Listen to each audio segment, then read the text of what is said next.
Okay. Good morning, ladies and gentlemen. Thank you for your patience. Had a little bit of technical difficulties, but we're going to get started. Before we begin, I'd like to make an important land acknowledgement. We acknowledge that the land we are meeting on is the traditional territory of many nations, including the Mississaugas of the Credit, the Anishinaabe, the Chippewa and the Haudenosaunee and the Wendat peoples, and is home to many diverse First Nations, Inuit, and Métis peoples. We also acknowledge that Toronto is covered by Treaty 13 with the Mississaugas of the Credit. Recognizing the land is an expression of gratitude and appreciation to those whose territory we work and live on, and it's a way of honoring the Indigenous people who have been living and working on this land since time immemorial.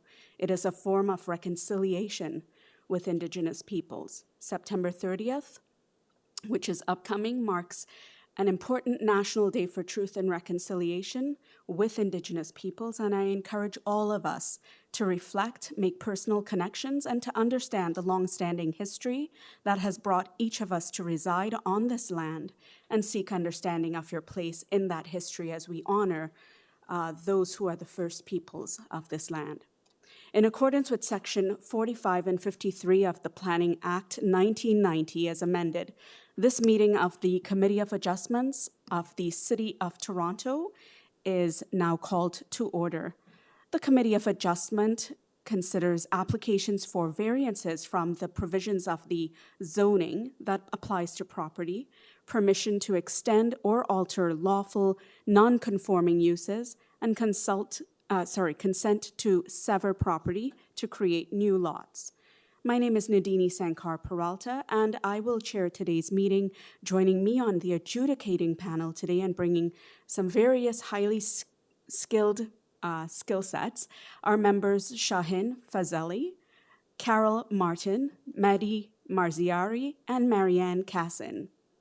Some very hardworking city staff are also present with us in person.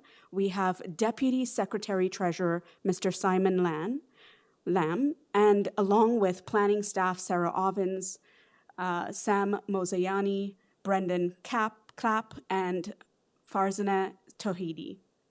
Committee of Adjustment public hearings are now conducted in a hybrid, in-person and virtual format. Some applicants and participants will make their submissions in person, and others will participate virtually by electronic means through WebEx, an online digital platform. The meetings are also streamed on the City of Toronto YouTube channel, and anyone wishing to view the hearing may watch it on YouTube. Those who want to participate virtually and have registered in advance will be connecting with their computer, tablet, smartphone, or telephone, and have the option of participating via video or audio only. All virtual participants will automatically be muted upon entry. When your item is called, you will be unmuted by the moderator, one person at a time. We ask that you also mute your devices until you're called to speak. Please only use one device at a time, as the use of additional devices can cause static noise, which will interfere with the audio of this hearing and slow us down.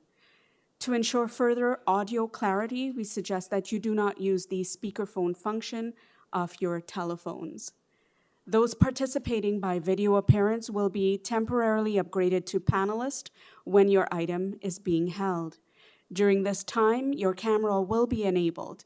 You will be only visible during your 5-minute allotted speaking time. At all other times, your video will be disabled and you will be reinstated as an attendee.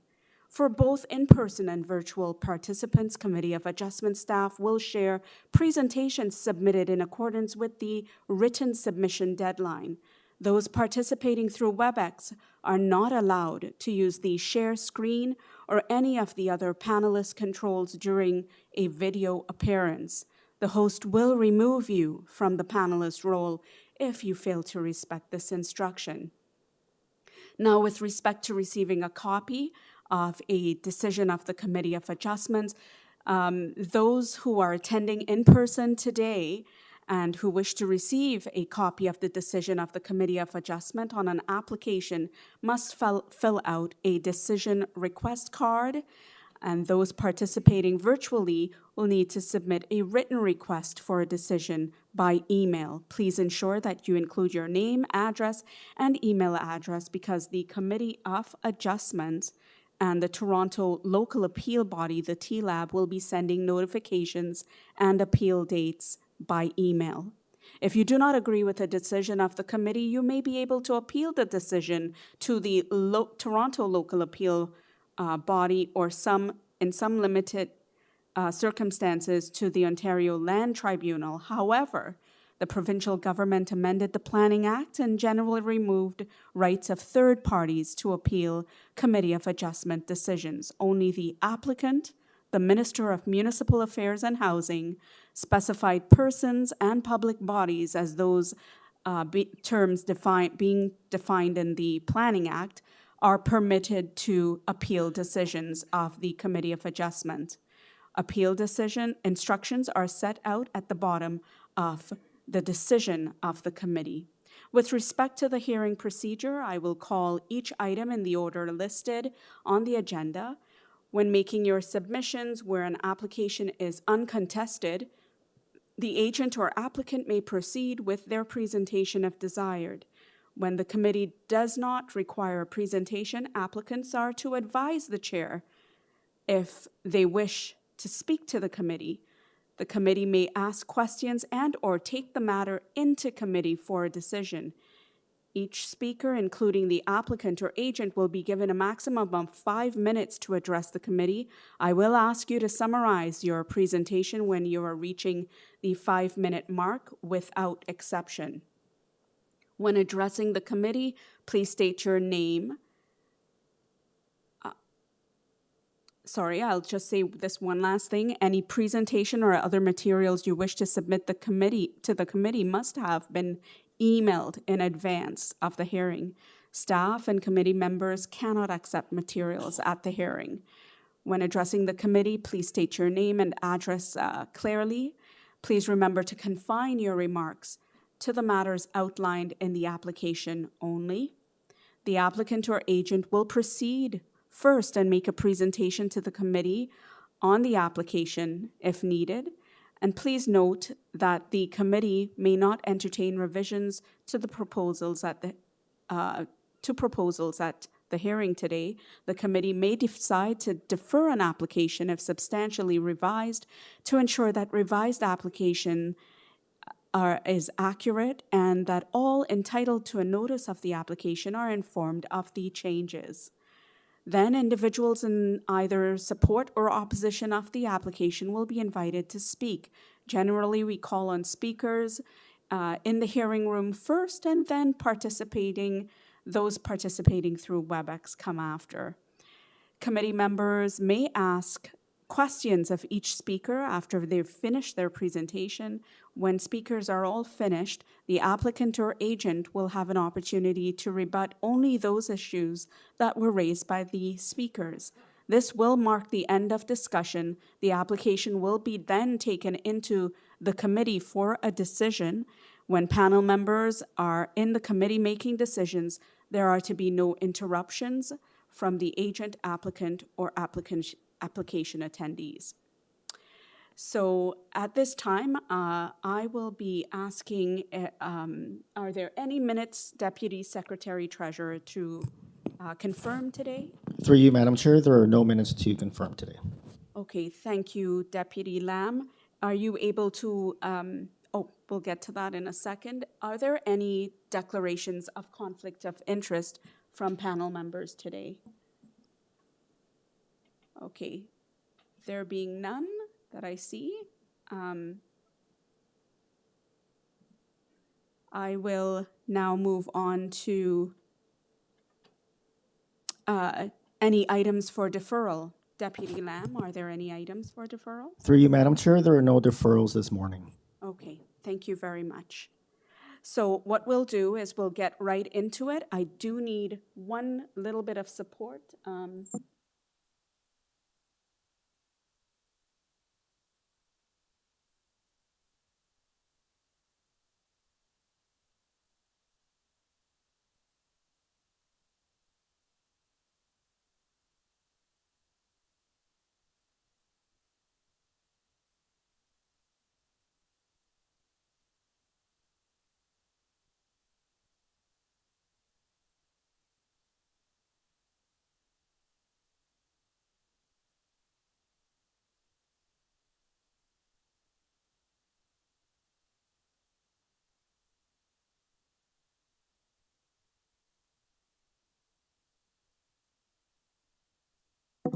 Thank you for that.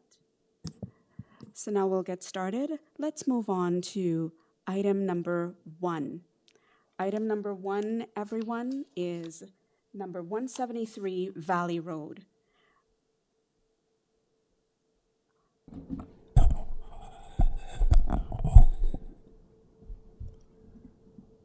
Okay.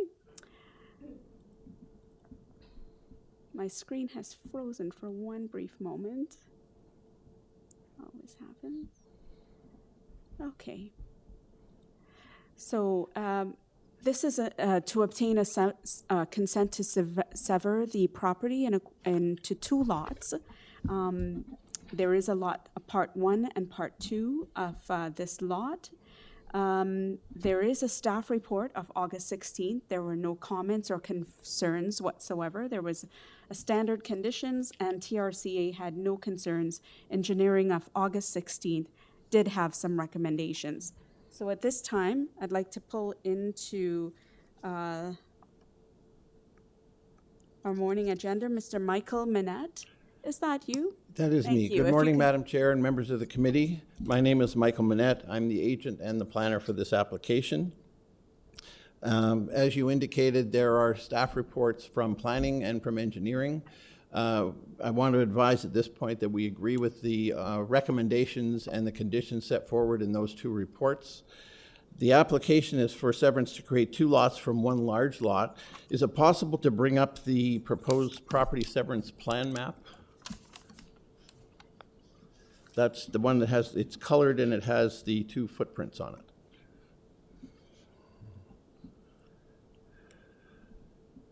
That one there, I believe it has to be rotated, I believe.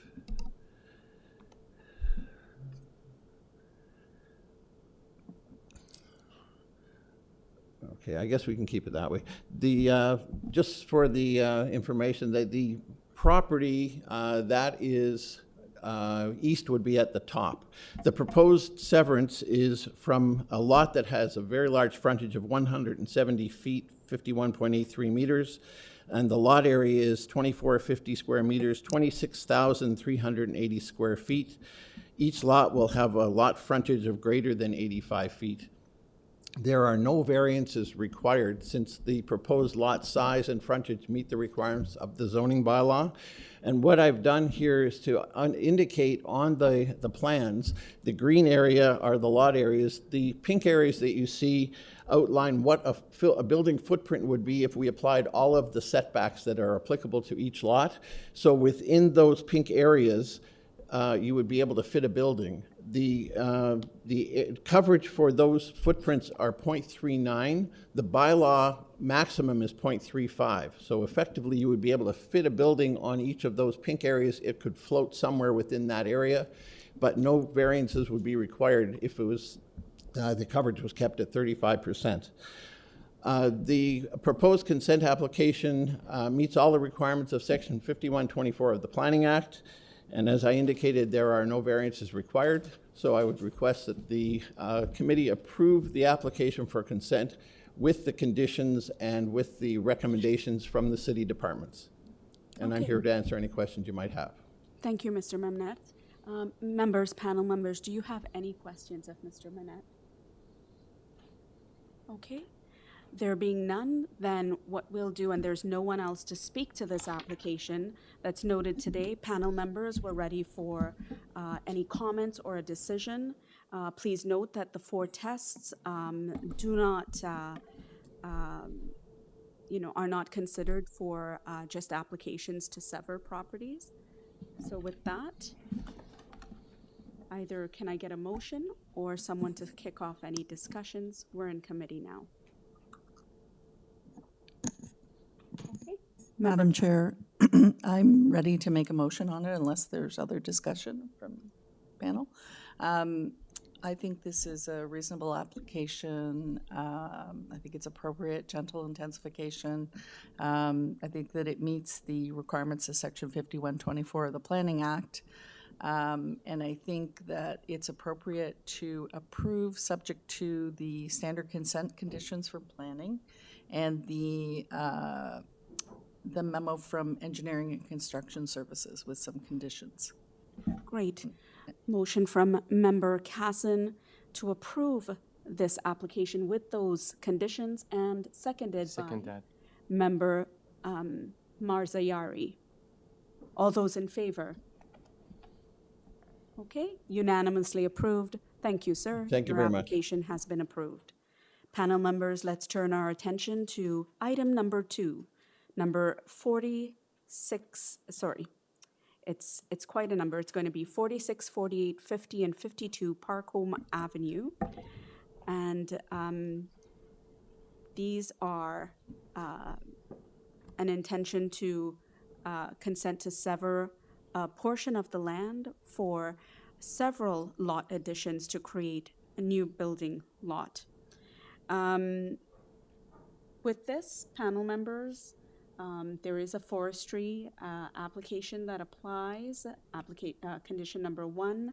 There's an engineering report of August 16th with recommendations. No comments from Heritage or TRCA. There is one staff report of September 25th about errors and minor variances, but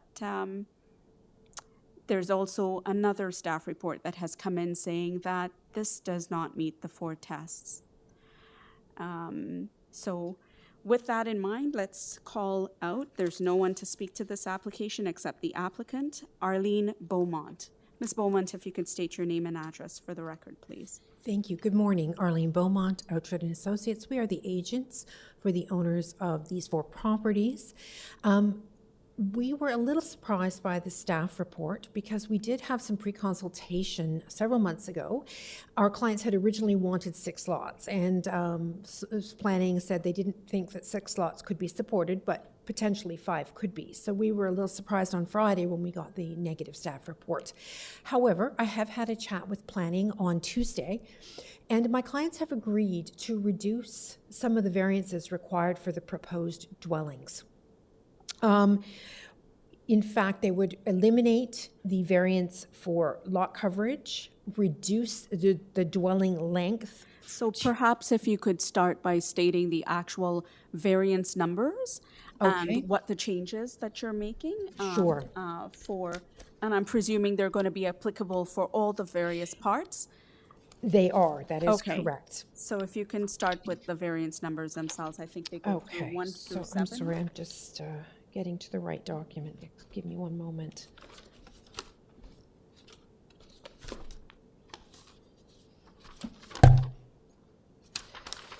Sorry. Yes. So the variance number 2, maximum permitted lot coverage, we now are eliminating that variance. Okay. The properties will comply. The variance number 5, the permitted building length, we would like to reduce the proposed building length. The variance request is now 17.38 meters. Sorry, And- through you, Madam Chair, we just want to make sure we're on the right. There's a number of minor variance applications. There's 4 or 5 in total, so we just want to make sure we're referencing the right one. I believe she said that it was Is it applicable to? applicable to all, and I just But want the to numbers confirm might be a that. little different in terms of numbering. So Okay. it might be easier if we just brought up each minor variance application. Okay, I think so that might help. let's do that then. Okay. So with each minor variance application, okay, so let's look at part 1. I'm just trying to pull that up.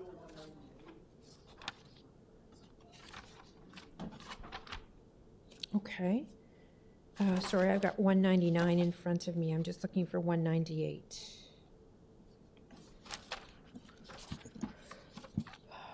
Excuse me, Madam Chair. I just want Yes. a point of clarification with staff. I think that these notices, Part 8, you're basically, it's partly to the applicant, partly to staff. You're taking 4 lots and creating 5. So this first variance application says Part 8. Is that right? Is Part 8 now 1 lot? I have a presentation that I sent in last Thursday, and I do have all of the parts, so maybe we could pull up that presentation. I think that would be helpful. Yeah, we're going to give you a little extra confusing. time to go through the presentation, and then let's talk about the changes. So go ahead. It's just the presentation has a severance sketch with all the parts, so I would be able Sure. to answer that question, and I'll everybody ask would be City able to Planning see. to bring up that presentation. Madam Chair, why don't we do the changes first so we understand Okay. the application? Then we'll bring up the severance plan, and the applicant can continue with a little extra time that we'll grant for her, if that's okay with you. Okay. So why don't we start with 19A0198? Okay. A01988, what are the changes there? So I'm sorry, I'm just looking for that. I have 5 applications. I'm just looking for the correct one to start with. You'll have to, oh, here we go.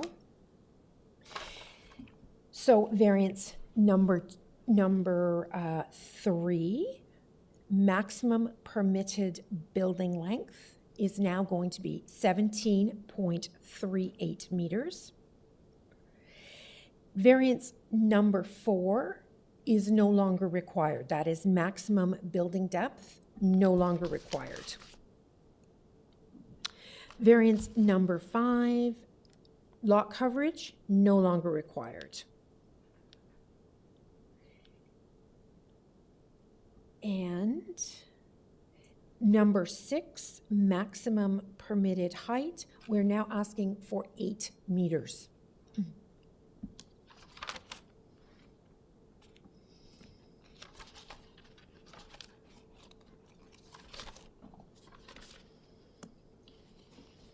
Okay. That's it for that part? So application, yeah, that's it. Yes. So going on to 199, variance number 2, no longer required. Variance number 5, building length, now it's 17.38 meters. And variance number 7, height of the main wall, 8 meters. That's it for that one? Going on to 200, So, sorry, 1 second. I think folks are just wanting to calculate, get a few things here. They're pulling up on their sheet. So just to repeat, 198, number 3, variance number 3, building length is 17.38 meters. Number 4 has been eliminated. Number 5 eliminated. Variance number 6 is now 8 meters for the height. For application 199, variance number 2 has been eliminated. Variance number 5, the building length is 17.38 meters. And variance number 7, main wall height, is now 8 meters. And now we're at application the 200. that's correct. So variance number 3, which is the coverage, no longer needed. Variance number 4, building length, 17.38 meters. And variance number 5, main wall height, 8 meters. Okay, so application 200 to repeat. Variance number 3 has been eliminated. Variance number 4, building length is now 17.38 meters. And variance number 5, main wall height is now 8 meters. Let's move on. Okay, application 201. So variance number 3, coverage, no longer required. Variance number 4, building length will be 17.38 meters. Variance number 5, main wall height will be 8 meters. Okay, so as before, number 201, variance number 3 has been eliminated. Variance number 4, building length, is now 17.38 meters, and variance number 5, main wall height, is now 8 meters. Go ahead. We are now at the final one, A202.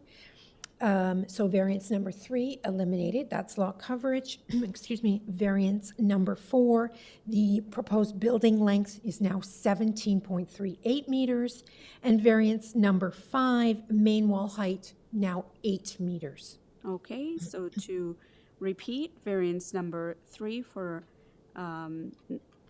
number 202 is now eliminated. Variance number 4, 17.38 meters is now the building height, and variance number 5, the main wall height is now 8 meters. That's correct. That's it? No other changes to note? Okay, so I'll give you a little bit of time now to present. Go ahead. So I did send in a presentation last Thursday. It will not be exactly accurate because we've changed the variances since then, but I'll go through all of that. So if we could pull up the presentation, please. Thank you.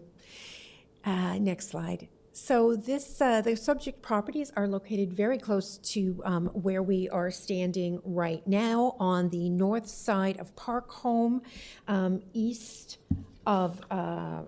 west of Beecroft and east of Tamworth.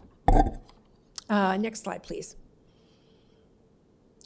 So the existing site conditions, there are 4 lots with 4 one-story detached dwellings. Next slide, please. Next slide, please. So we're proposing to slice and dice these lots to get 5 lots in total with 5 new 3-story dwellings. And I will explain the 3-story variance in a moment. Next slide, please. So here's just the severance sketch. I have highlighted the severed parcels in yellow.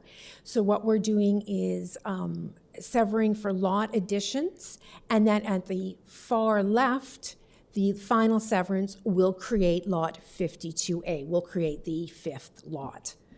Next slide, please. So the proposed lots will have frontage of 13.41 meters, 15 meters is required, and lot areas of 551.8 square meters, whereas 550 is required. So we're over on our lot area, we're shy on our lot frontage, and we'll require a variance for that. Next slide, please. So I won't go through all the variances because we've been through those, so next slide, please.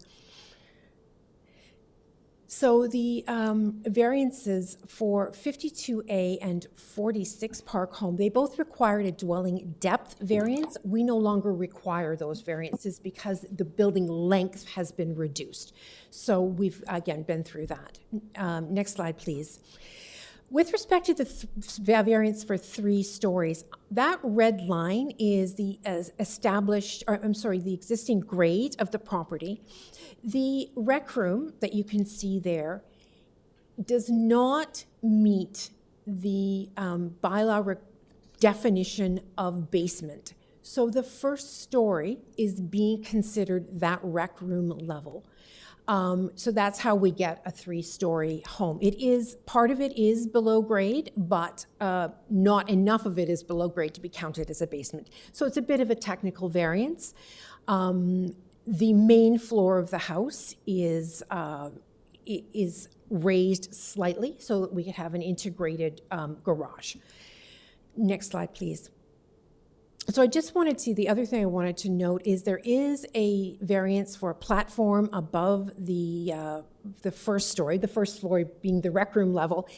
So that is a deck that is off the main floor of the house. It is not off the bedroom level or the second story of the house. It is actually off the main level of the house. So I just wanted to clarify that.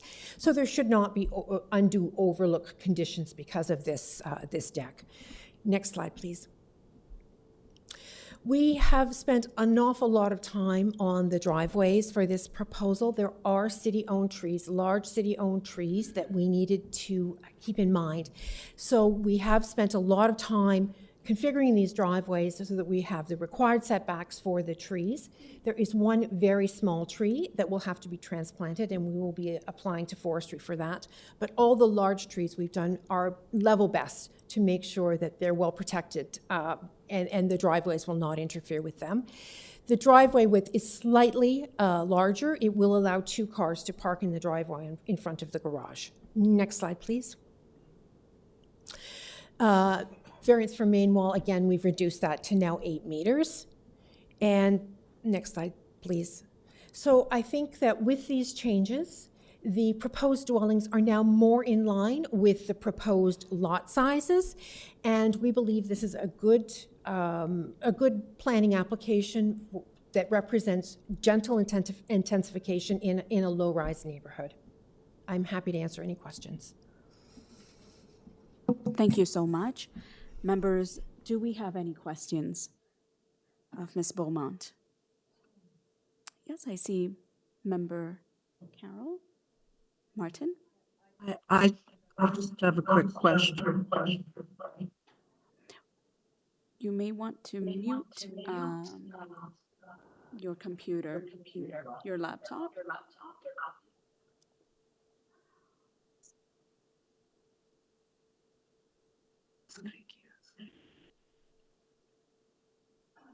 In one of the drawings, it looked like there was a second-story platform as well. Is that right, or is there no second-story or third-story, you could call it, platform? None?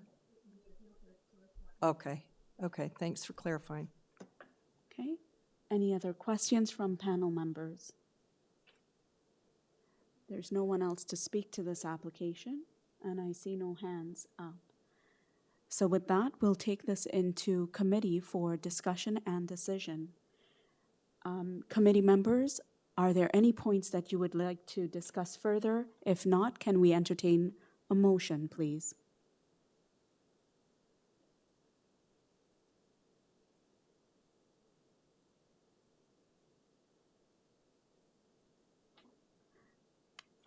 And we don't need to go through all of the changes again. I think we've kind of done that repeatedly. Please note that forestry condition number 1 applies should you choose to approve.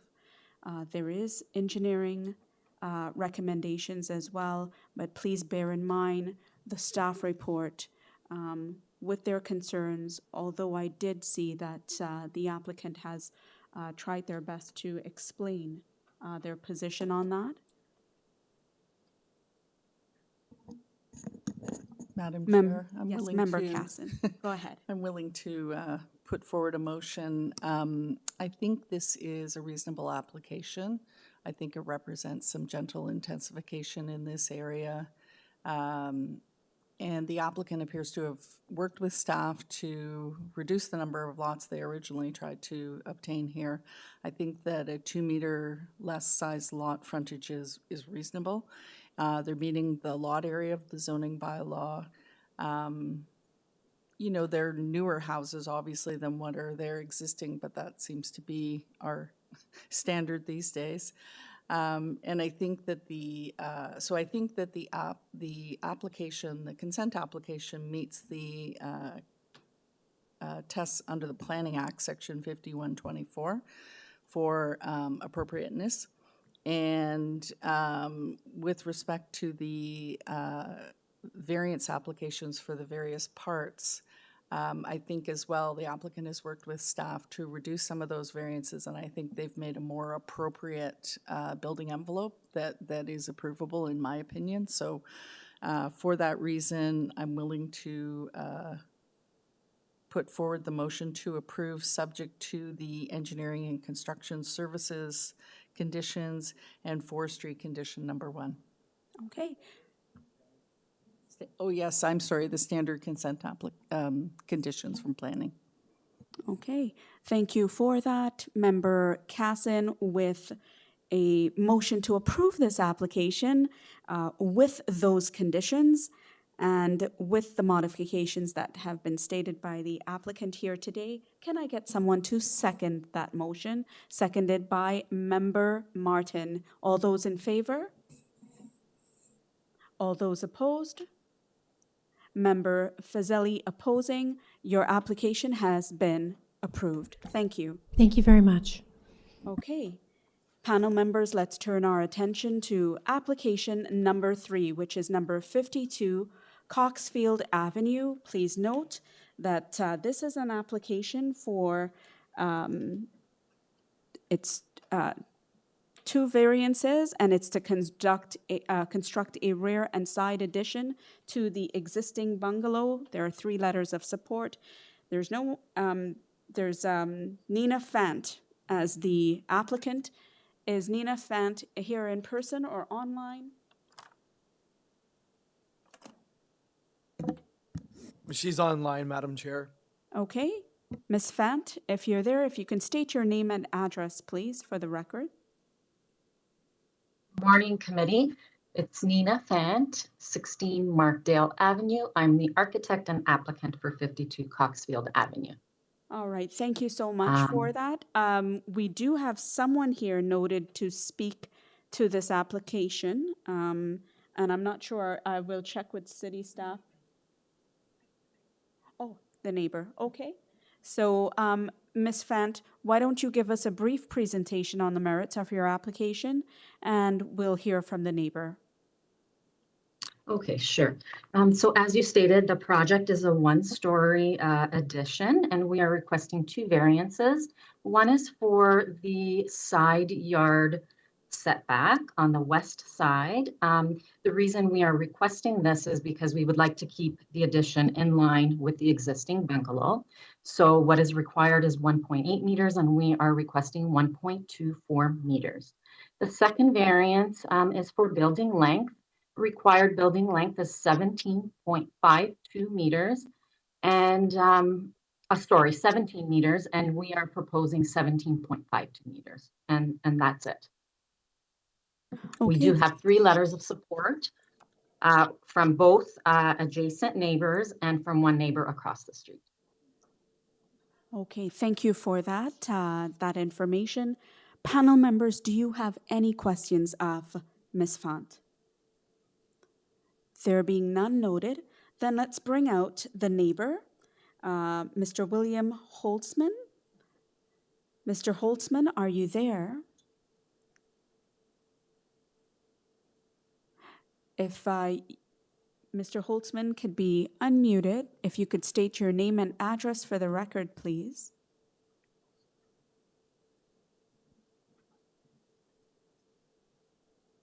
Hello. Hello, Mr. Holtzman. If you could state your name and address for the record, please. Can you hear me? Yes, I can hear you. Go ahead. Oh, okay. I'm William Holtzman, and I'm have an interest in the property on Goddard Street, 9A Goddard Street, which I thought was adjacent to this property, but I think because there is property on Goddard and COCKSFIELD, I think I'm on the wrong meeting right now. I was looking at a house that was being turned into 4 townhouses, and that's not this at all. So Okay.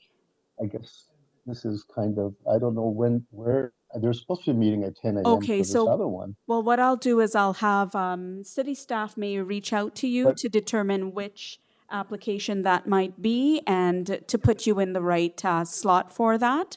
And they'll indicate, to me if you need to speak to that specific application. So I thank you for that, and we'll get you in the right area. Through you, Madam Chair, apologies for the error there. It's actually item 10 that Mr. Holtzman will be speaking to, and he is registered to speak. Okay, so your item is number 10, sir, and we're only on item number 3. So you've got a ways to go. Okay? Talk to you soon. I see someone in the audience putting up their hand. Are you talking to this application as well? Please come forward.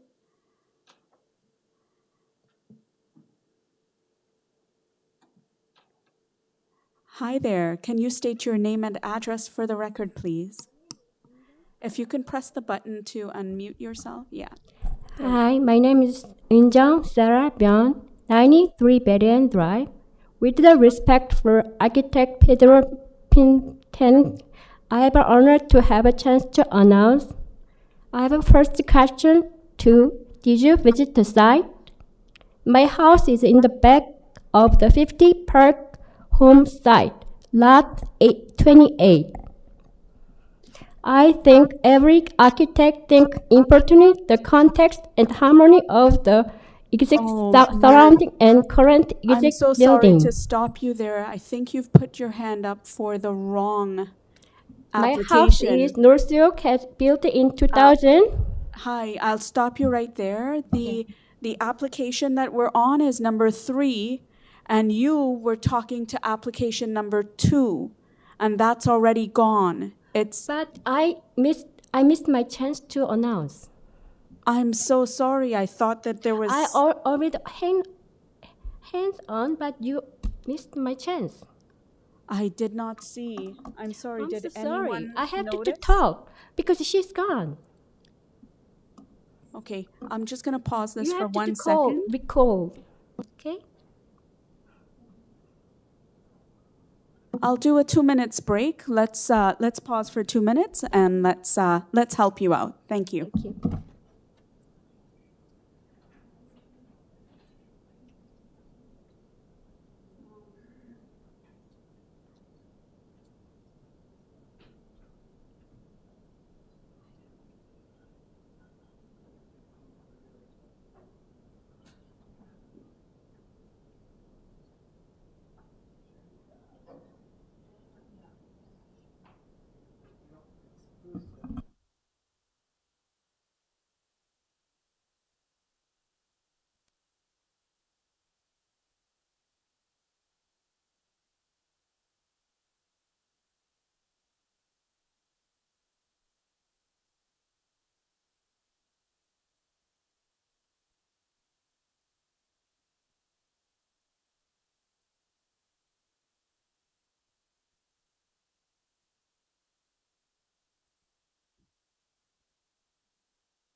Okay, we're resuming session, and I wanted to first of all say thank you to the individual who had come in to talk to the application that was proceeding. This is to tell you why we take this so seriously, because it's really important for us to make sure that neighbors are heard, that they're understood, and that's really something that we take to heart. So we had a little discussion at the back, and we do believe that you have valid points, and what we're going to do is connect you with our one of our planning team here, Sarah Evans, who will be able to help you with your matter while we move on with item number 3. So I appreciate you for coming. Thank you so much. Absolutely, it is. Everyone's opinion matters, so thank you for that. So now let's getting back to item number 3, panel members. Ms. Fant, as you can see, there is no one else to speak to this application. So unless there are any other questions of panel members, we've got a motion then from member Maziari. Thank you, Madam Chair. Yes, I'm ready to make a motion. It's a very straightforward application, just 2 variances meeting 4 tests of the Planning Act. So I'd like to make a motion to approve with no condition. Okay, Yes, I member second that. Maziari with a motion to approve, and we've got it seconded by member Fazeli. All those in favor?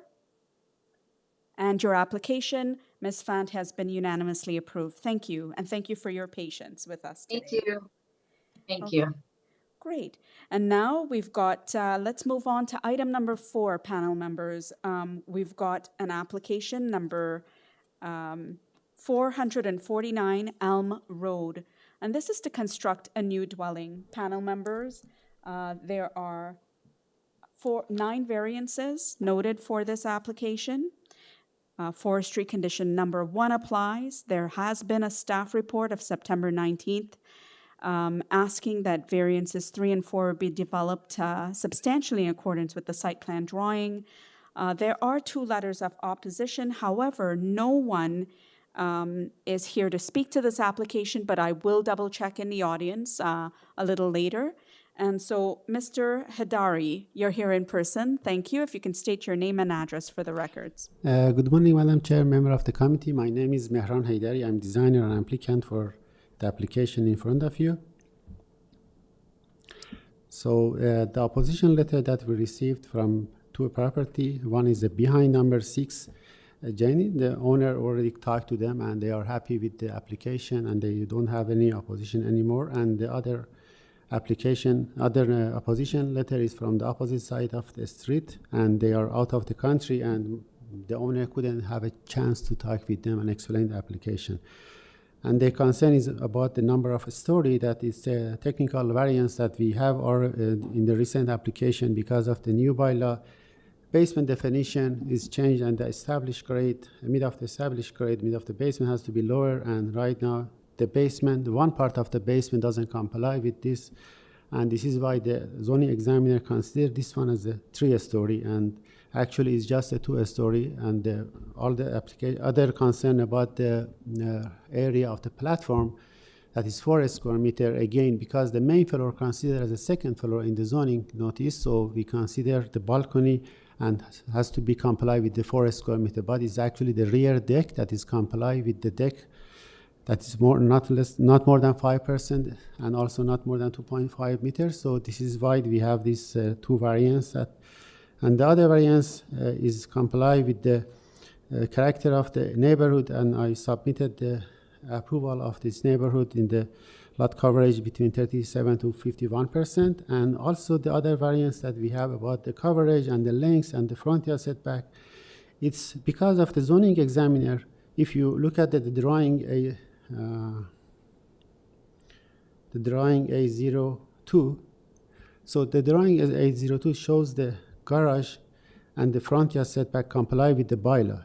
But at the drawing A03, we have the bay window with the different explanation of me and the examiner. Zoning examiner considered the bay window as the length of the original building, and we have the length variance, we have the front yard variance, and we have the coverage more, a little bit more coverage variance. That actually the footprint, it's exactly comply with the zoning bylaw front yard setback, and we are happy with the site plan submitted, tie into the application based on the staff recommendation. And if there is any question, I'm more than answer happy. Thank you so much for that. And panel members, do you have any questions of Mr. Hadari at this moment? Yes? I have a question, Go ahead. Mr. Haydari. May I ask, why do you mask your floor plans? Pardon me? Why do you mask your layout floor plans? So because of the client's request, they don't want to have the public access to the floor plan and for the... Because you're the only applicant who does that. You have 3 applications today and you mask all your floor plans. I don't believe your clients, all of them asked for that.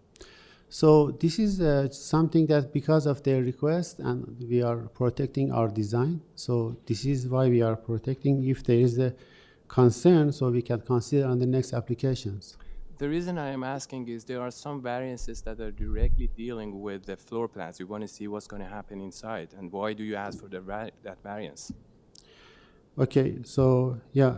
Like raising the front porch and the 2-story versus 3-story, these are something that we want to see what's happening inside.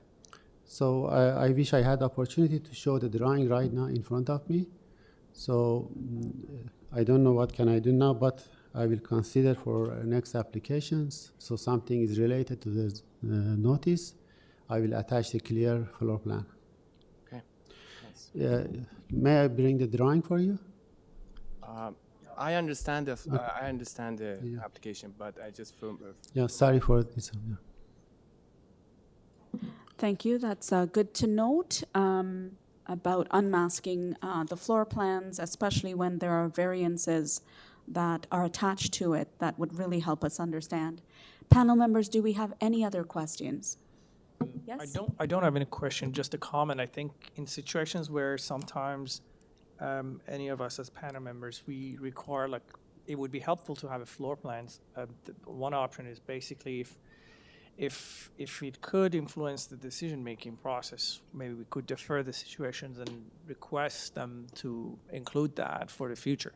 That's just sharing the comment here. That's all from me. Okay. Thank you, Mr. Fazeli. Any other questions from panel members? I have a quick question. Go ahead. I didn't notice on any of your plans that you actually, on your site plan, you don't show where the existing houses are located on the 2 adjacent lots flanking the subject lot.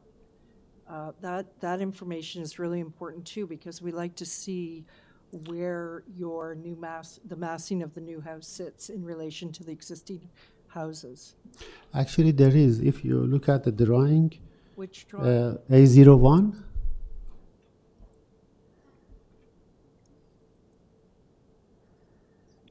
It's very faint though, you can't really see it. So in the dash line inside of the property is the existing. Yeah, if you zoom out, Okay, you can see A01. it. I couldn't see it. Okay, I see that you can see it now. Thank you. Yeah. Okay. That being said, any other questions from panel members? Okay. I do note that there's no one noted to speak to this application, but I do want to ask the audience, is there anyone sitting here in the audience that wish to speak to this application? I don't see any hands up. So that being said, let's take this matter into committee for consideration. Members, you've heard what the explanations provided by Mr. Hadari here today. And we do note that forestry does have a condition, so does the staff. The 2 letters of opposition, he has explained that he has worked with them and they are no longer present here today. Despite the way the plans look, perhaps we can consider that in the overall submission. And perhaps if anyone wants to start any types of considerations or a motion, please go ahead.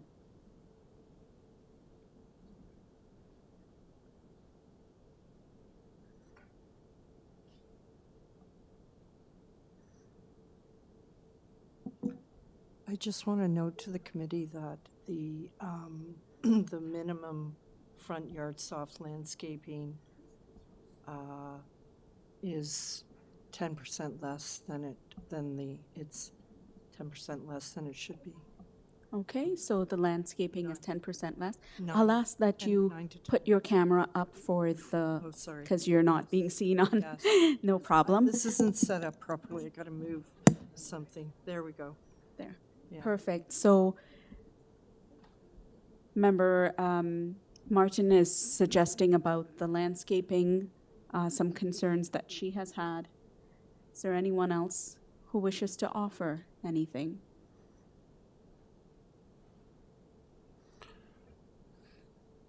If not, can I entertain a motion, please?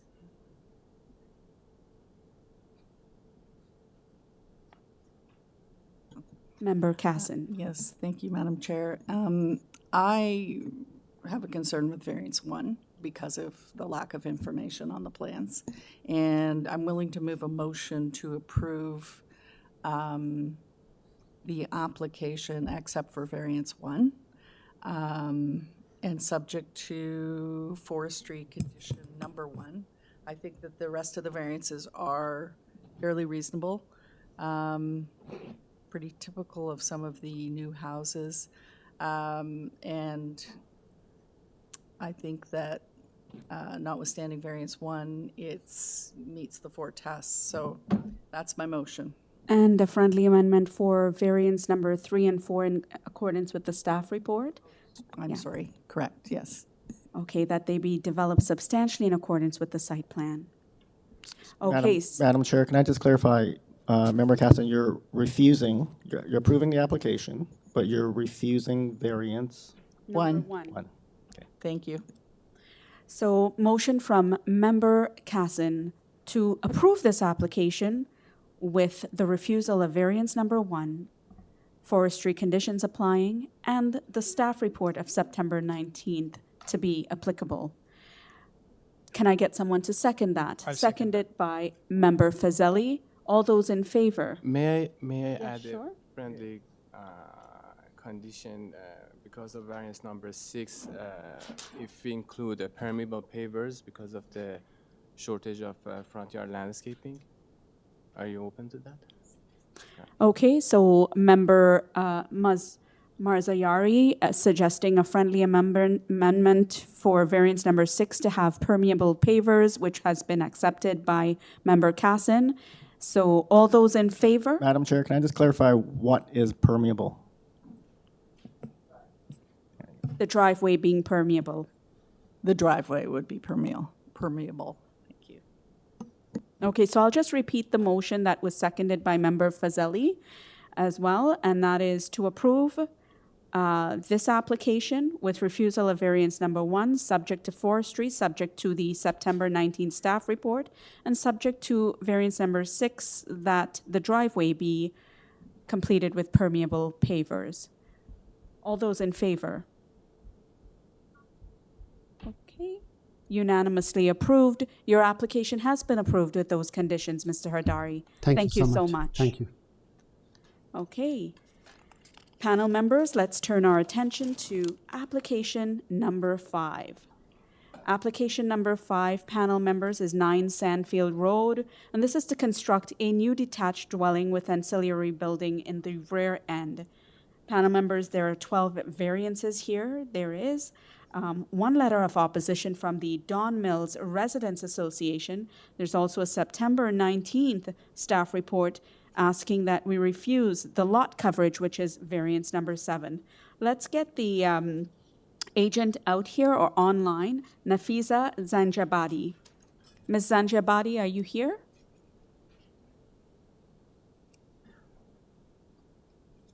Ms. Zanjabadi, if you can state your name and address for the record, please.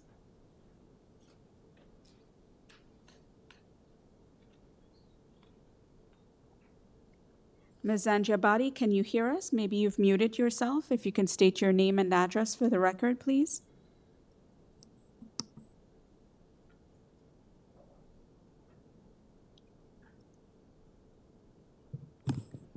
Madam Chair, can we just ask that the agent perhaps log out of WebEx and log in again? And in the meantime, we'll move on to the next item and circle back. Sure. So I'll ask the agent, Ms. Zanjabadi, please log out and log back in if there might be technical difficulties. While you're doing that, panel members, let's turn our attention to item number 6. We'll get back to item number 5. Item number 6 is number 5, Whitelock Crescent. Number 5, Whitelock Crescent is an application to construct a new dwelling. There are 10 variances. There's a September 14th staff report asking that variance number 7, which is the lot coverage, be revised. There is a forestry condition number 3. There's also a Councillor Carroll letter with concerns about the number of stories and wanting this to be refused. But at the same time, there was a letter that was sent by her team also retracting that, those concerns. And there is one letter of concern from the resident. I'll invite back out with us Mr. Marin Hadari again. Yes. Welcome, Mr. Hadari again. Thank you. Please, again, just state your name and address for our record. Yeah, my name is Mehran Haidari, 1090 Darmiz Road, Unit 506. I'm Okay. designer and applicant of this application. There are a couple of folks still wanting to speak to this application. So if you can use 5 minutes and provide us with the merits of this application. Yeah, this application is for constructing new two-story, and the variance as requested, it's based on the lot. So let me turn. Mr. Hadari, if I could ask you to also speak into the mic so that we could hear you clearly as well. Yeah. So Thank you. yeah, you're welcome. So sorry again because of the project. The plan is covered, and actually, in the meantime, I sent a request from my office to send the email to you if you have option to access the drawing, and the requested variances is based on the approved variances in neighborhood, and the other application is approved before, and the councillor office has concern about the number of story, and I send the drawing to her office and explain the section that we have, and we revise the section, and I'm not sure if you have this section because it's attached to our email to the councillor, and actually we send the full package of the drawing with the uncovered floor plan to councillor. And right now, if you have access to the drawing for the section that we submitted to the councillor office, and so I requested the committee of adjustment to tie this section for satisfaction of the councillor's office. And the other variance that we have is again, so we have the setback variance that is normal and it's approved before in the committee of adjustment, and also for the height that we have 1 foot extra height for the main building, and also from the sidewall height that is minor and approved. A number of story, again, it was because of the mid of the basement height is lower. It's higher than the established grade line, and also we have the facility on the garage landing for coming to the house, and the zoning examiner will accept the 2-story when we have no other facility other than the pathway and the landing of the garage. So this is why we have variance number 7 as requested. We are changing to 32%, and the variance number 8 is slightly about the lengths that we have variance for the lengths, and also the front stairs is 0.28 wider than the bylaw that is 2 meter, and variance number 10 that we are encouragement variance that is normal in this area. So if there is any question, I'm more than happy to answer. Great, thank you for that. Panel members, do you have any questions of Mr. Hadari at this time? Yes, Member Fazeli. Through you, Madam Chair. I like the applicant, if you don't mind, just speak to the letter of objection.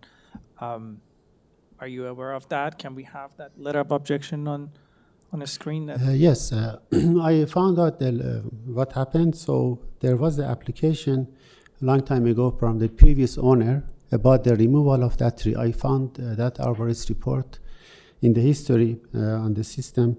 So, but what happened, This is something that happened before occupying by the new owner. The previous owner cut 2 trees based on the arborist report that I have. And there was 2 trees. One is undersized, 0.18 meter, that is no need for permit. And the other one is bigger.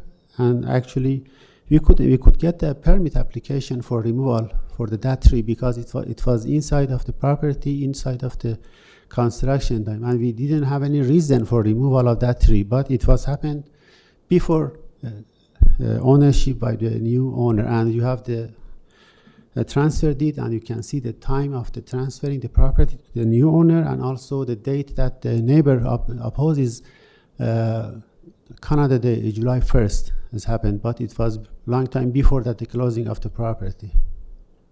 Yes, through you, Madam Chair. Thank you so much for explaining this. Just wondering, have you had a chance to have a chat about this with the neighbor? I went a couple times, and also this morning, and I knocked there, no one answered the door. Yeah.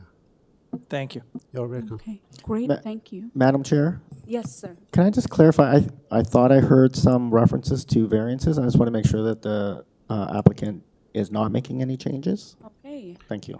Mr. Hadari, as per Deputy Lamb, his comment, are there any modifications or changes you're making at this time? Yes, actually, I explained number Okay. 7 Okay, go ahead. from 32.05 changing to 32% as a staff recommendation. Okay, so variance number 7 has now been reduced to 32%, Yes, as per the staff comments. yes. Okay, so that's been revised to address the staff report. Any other changes? No, That's it? Yeah. Any other questions from panel members before we move on? Okay, so thank you, Mr. Hadari. Let's hear then from a couple of folks. I don't know if they're here in person, but there's Teresa Y. Go ahead, come on. Mr. Hadari, I'll ask you to take a seat. And Ms. Y, if you can come forward and state your name and address for our records, please. Good morning. My name is Teresa Wei. I live at 7 WHITELOCK Crescent. Okay, Ms. Wei, if you can go ahead and tell us Okay. some of your concerns. Now, I'm going to read the letter that I have sent to the committee on September the 19th, 2024. Okay? Dear Committee of Adjustment, City of Toronto, North York, I am the owner of 7 WHITELOCK Crescent. I have lived at this residence for over 17 years. Over Canada Day weekend 2024, 2 large trees were cut down without permits at 5 WHITELOCK Crescent. Please refer to pictures enclosed in this letter. Exhibit A, pictures on page 8 of the arborist report. The larger tree was a conifer, about 7 meters away from my basement walkout. The remaining stump is about 71 centimeter, 28 inches in diameter, 46 centimeter, 18 inches above ground. The second tree's stump is about 18 centimeter, 7 inch in diameter. With these large trees removed, the chances of flooding to my property have increased. The owner, agent of 5 WHITELOCK Crescent also intends to cut down a third tree, which straddles both our properties. Please refer to the arborist report, thereby further increasing the flooding risk to my property. Studies have shown that trees' leafy canopies slow down the flow of rainwater and prevent flash flooding. Trees' root systems help water penetrate soil more quickly and more deeply, lessening surface runoff. Source from City of Toronto, Toronto Green Street Technical Guidelines, U.S. Environmental Protection Agency. Stormwater to street trees. As such, I strongly object to request number 1, Chapter 900.3.10, bracket 5, by law number 569-2013, the north side yard setback change, as it will decrease the surface area for rainwater and snow melt to run off. I would also request that the owner agent of 5 WHITELOCK Crescent work with the city to institute measures to mitigate the flooding risk to my property generated by the unauthorized removal of the large trees. Thank you for your consideration. Sincerely, Teresa Wei. Okay, so I have the pictures enclosed. Now, with the requested 9 variants from number 2 to number 10, 5 Whitelock will have a beautiful, wider, longer, taller, and bigger 3-story house. There really is no need to expand its footprint wider to the north. And plus the third tree that straddle both our property might not need to be cut down. Plus there will be more surface area for rainwater and snowmelt to run off. I therefore ask the panel that the variance on the north side yard setback not to be granted. Thank you. Thank you for that and your comments. Panel members, do you have any questions of Ms. Wei at this time? I don't see any hands up. Thank you, Ms. Oh, sorry, there is from Mr. Fazeli. Through you, Madam Chair, thank you. I asked the applicant about if he had a conversation with you in regards to that. He provided the explanation of those trees were removed by the previous owner. And he provided the information of the date on the document where they took the ownership of the place. Was that explanation provided some clarification to your concern in that matter? No, I mean, when they bought the property, haven't they looked? Because the stump is still there. It was just cut down over the Canada Day weekend. The stumps were still there. Was that a condition on their sale? Who knows? I'm not concerned about, yes, I am. I worry about, the flooding and all that. But, I'm cutting down the 2 trees. I mean, really, it's out of my control, right? Right. But then the north side yard cutback, I am really, very concerned about that. Okay, thank you. I think maybe through you, Madam Chair, we can hear from the applicant any comments on this for the another tree, though there are conditions that we have from forestry for that. Thank you. Okay, thank you for that. Panel members, any other questions? There being none noted, thank you, Ms. Wei. Let's then move on to the second person who's here to talk to this application, and that's Mr. Rajesh Raut. Mr. Rajesh Raut, if you could state your name and address for the record, please. Oh, you're here in person. If you could still come forward and state your name and address and say if there's anything further.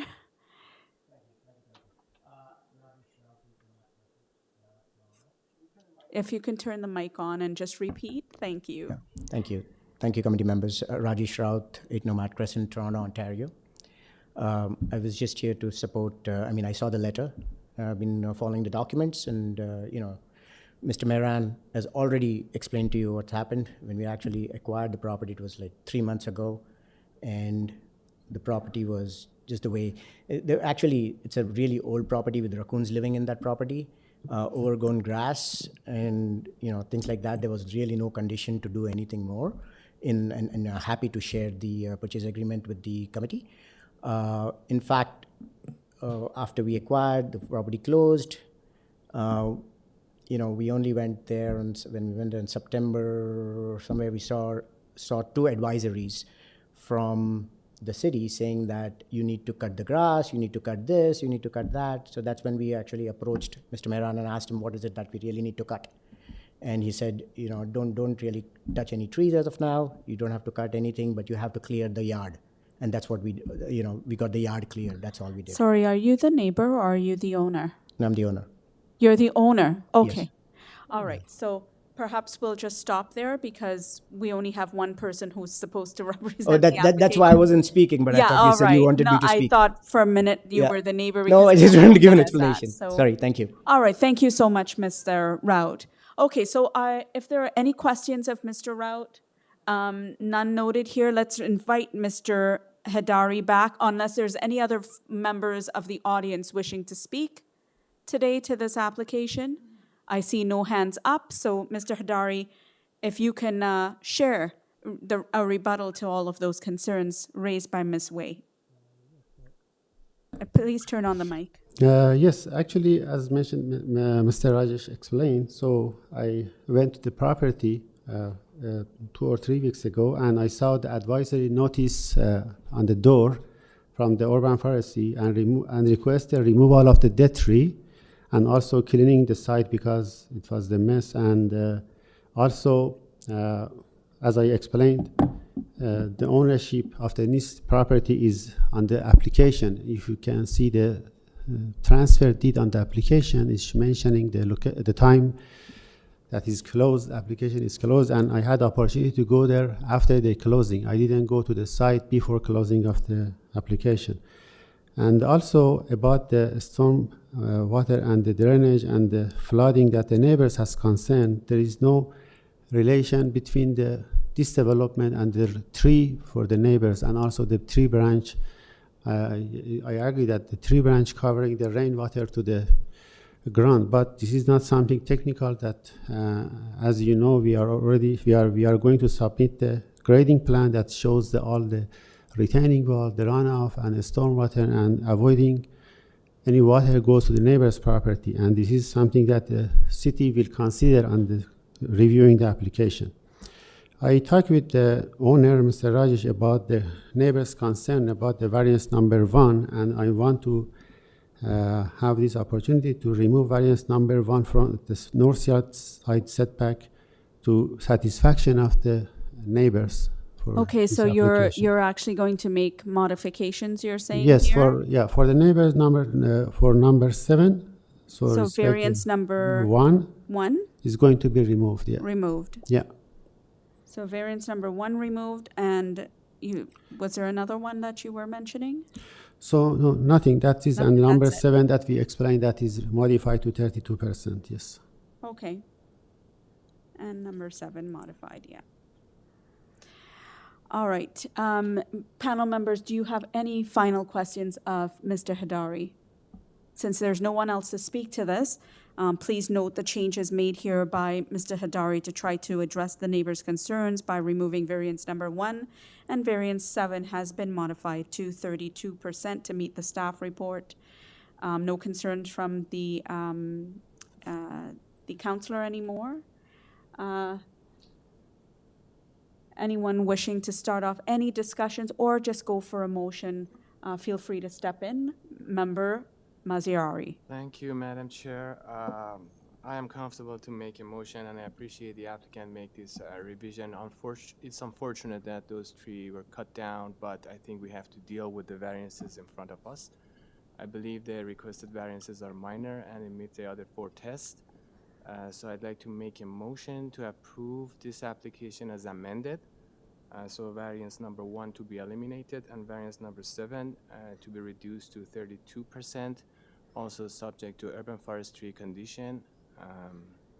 And I don't believe there is any planning condition. Through you, Madam Chair, just the counselor's concern about the section, should we attach? Oh, yes, sorry. Yeah, and tied to the section, which is dated September 23rd, 2024. So tied, approval tied to that section.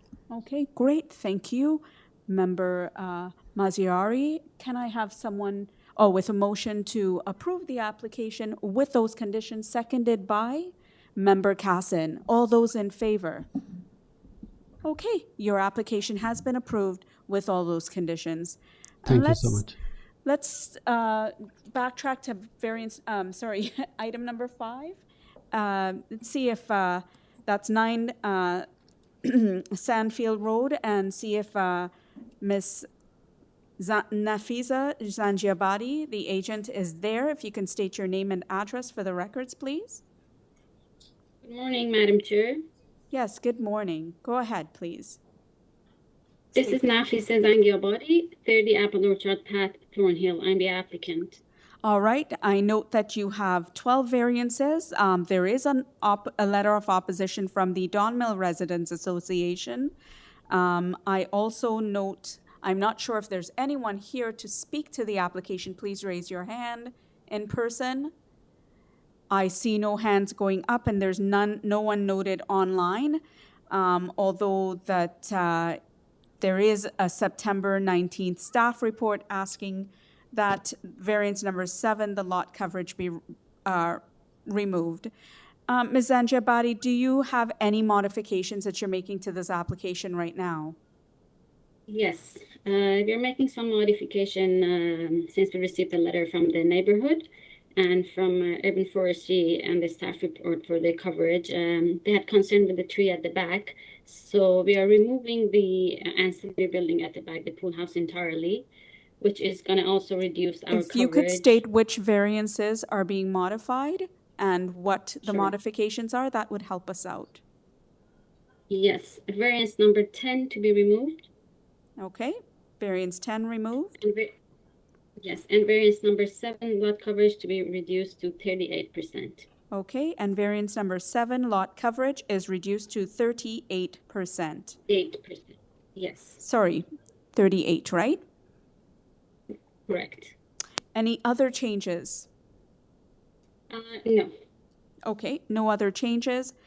I'm wondering if anyone wanted to explain. Sorry, you wanted to go ahead? Go ahead. Go ahead with any I want to go ahead, explanations yes. or a presentation. Yeah, I just want to explain, just a brief presentation if the staff could pull up the late submitted material after we removed the ancillary structure. It was submitted yesterday.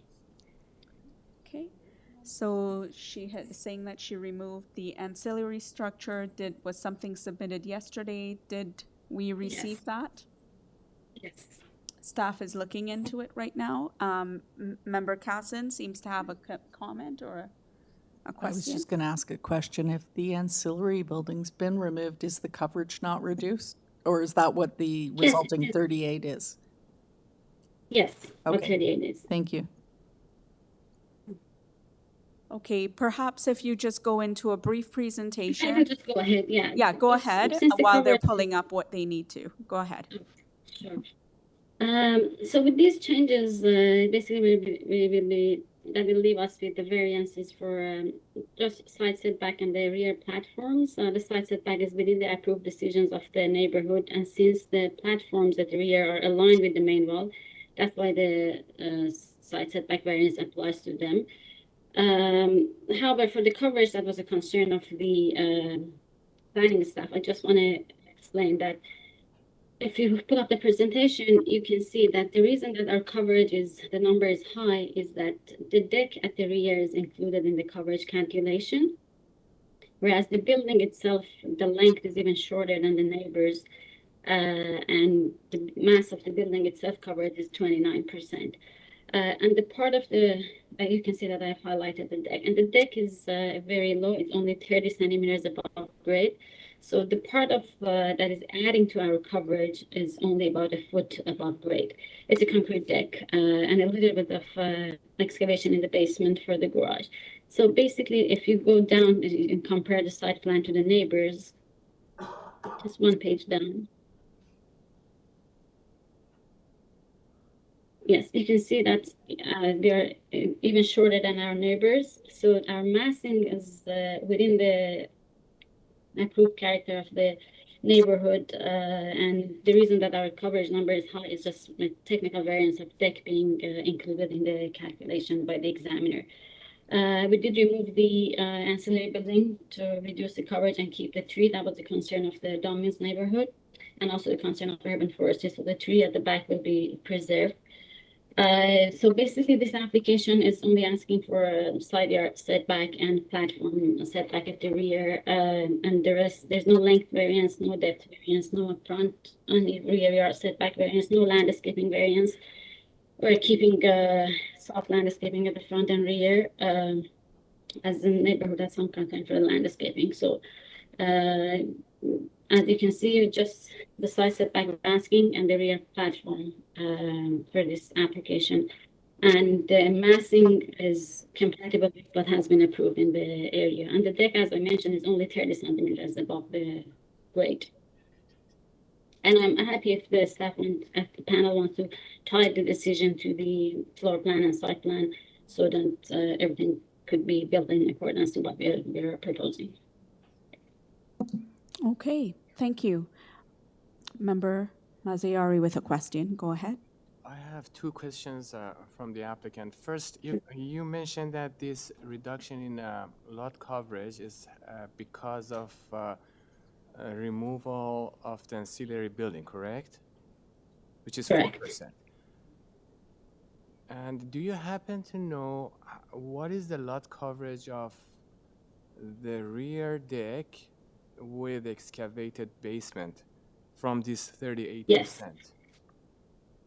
Yes. Just give me one moment.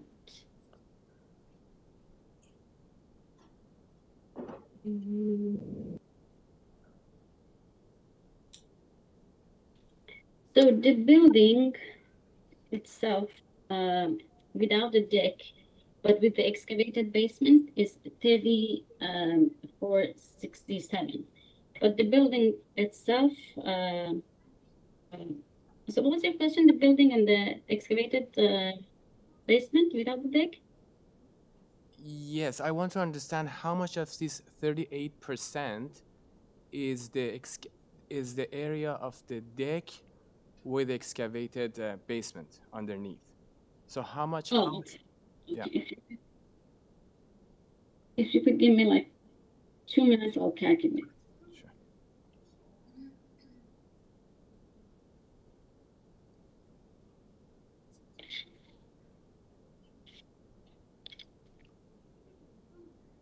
And the deck basically is not the entire deck that is excavated, it's just half of it.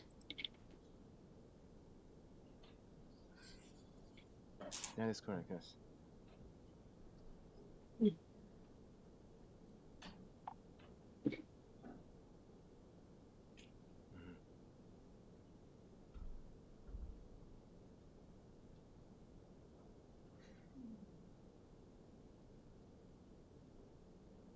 So the excavated deck plus the building is going to be 34.7%. 34, if we exclude that area of the deck with basement underneath, correct? No, it's included. It's included the basement. So 34% is the building without that area of the basement underneath the deck. Is that right? No, it is. It is the area. No. It's the area of the building with the excavated area in the basement.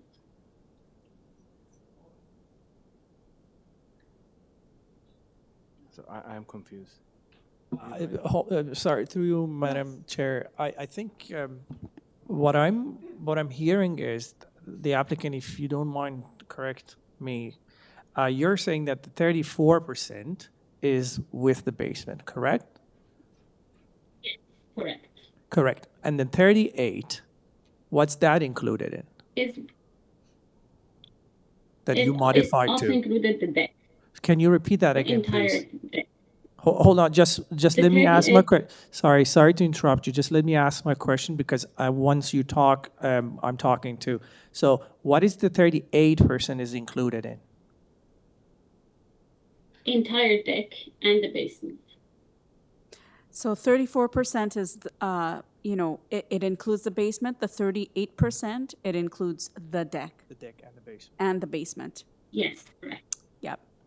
Does that answer both your questions, yes, Member Shah? Yes, I just have another following up question. So the area of the deck that is not excavated, it's just a crawl space underneath, is that included in the lot coverage or not?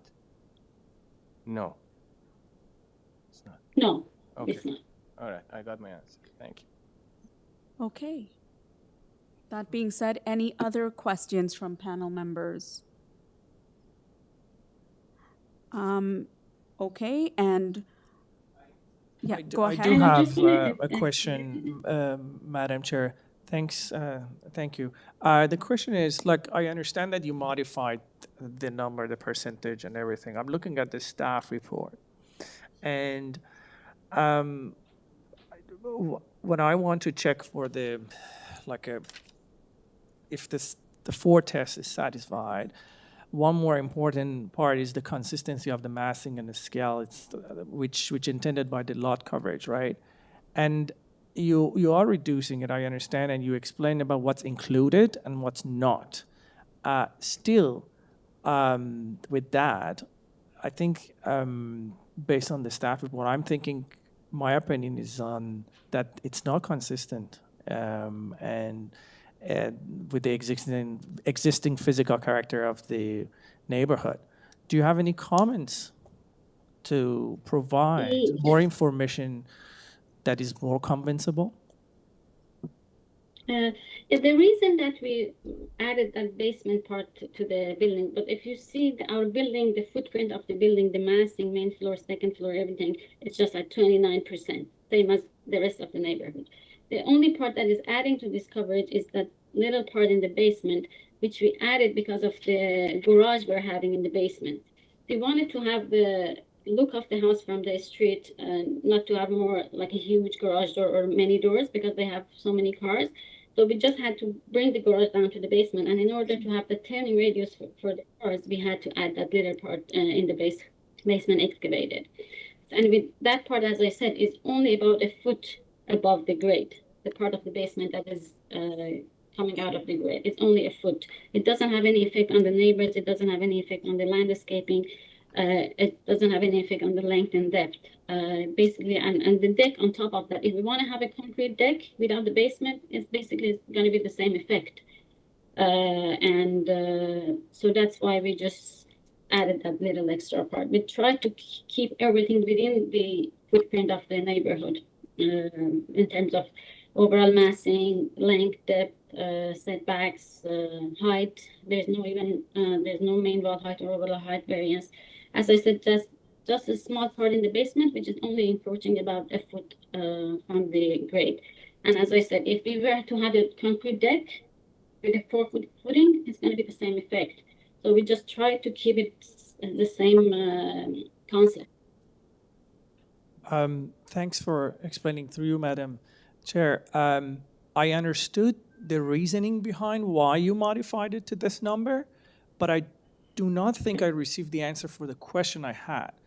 And the question is pointing at the scale and the characteristic of the neighborhood, which compares to other houses and dwelling around yours. So in your opinion, is it within the characteristic of the neighborhood or not? If you pull up the presentation, you can see, yes, in my opinion, it is, because you can see we are even shorter in length from our immediate neighbors. I appreciate if you can pull up the presentation again.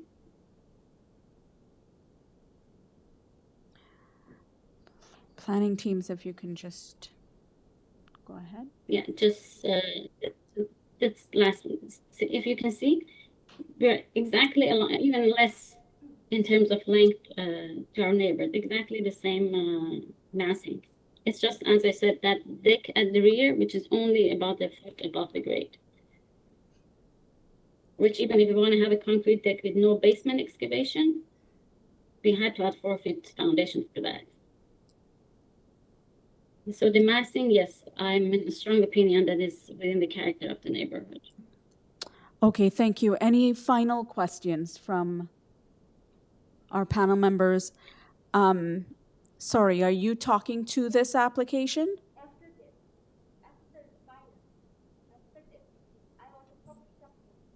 Sorry, if it's not to this application, you can't speak to it. We're only dealing with application number 5. Perhaps if there's any other concerns, you can reach out to Sarah Evans, Ovens, who is here, to talk to that. So anyone else here to speak to application number 5, which is 9 Sandfield Road? Okay, there being none. Any other questions? As I said, I'm okay if the panel want to tie the decision to the site plan and floor plan. So everything is going to be built as per what has been submitted. Okay. Any other final comments, Ms. Zangiavati, before we take this into committee? No, as I said, we did the excavation in the basement just to keep the look of the house within the character of the neighborhood and to avoid having large doors or more doors at the front. And we tried to we didn't even bring the house higher. We had room to have a higher main floor, but we wanted to keep it as close as possible to the grade so that little part that is sticking out doesn't affect the neighborhood or the entire massing. It's more like a patio. The deck in the back is now more like a patio, not a real deck. It's only 30 centimeters, like 2 steps.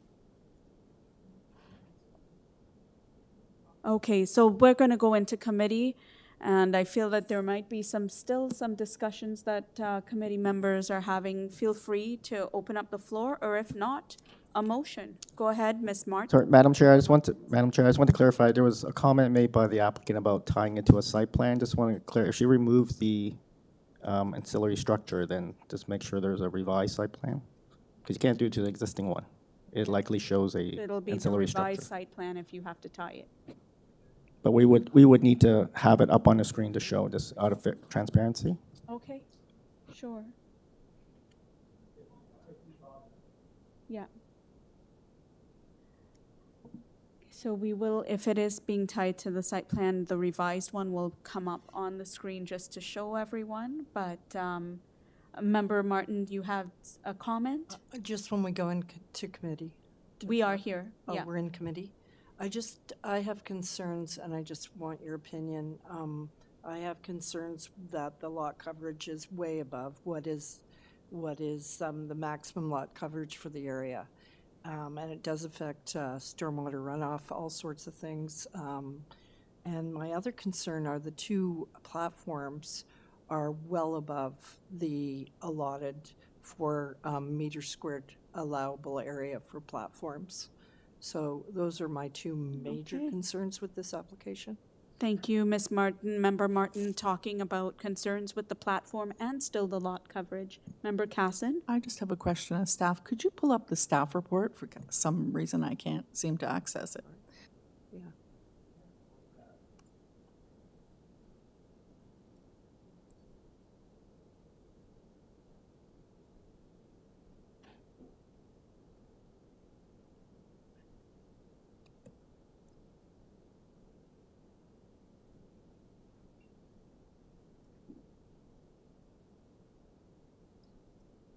So we're just waiting on the staff report to be pulled up.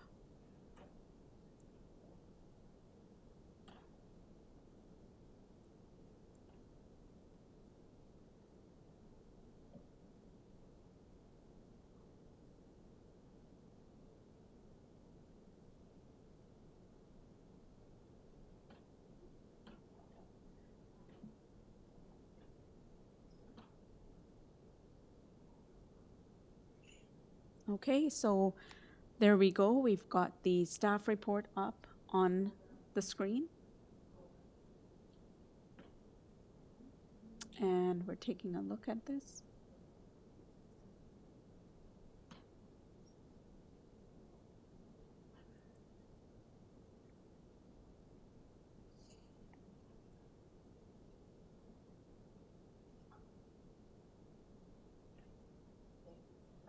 Okay. I just want to make some comments as well. I share Member Martin's concerns. I think, we are being challenged on a number of these larger houses to provide large garages underground, and I don't really think that's within the intent of the official plan. I realize that from a massing point of view, the house isn't going to look much different than it would without that component. And I know we could tie it to the underground and deck above it, but I still have concerns with that. Those are my main concerns, and yes, I share the platform concern as well. I'll stop there and let other people speak. Okay. Any other speakers? Any other? I do share the same concerns. Okay. So with all of these concerns, we do have a decision to make still. So weighing all of the options and hearing what the applicant or the agent had to say today, can I get a motion?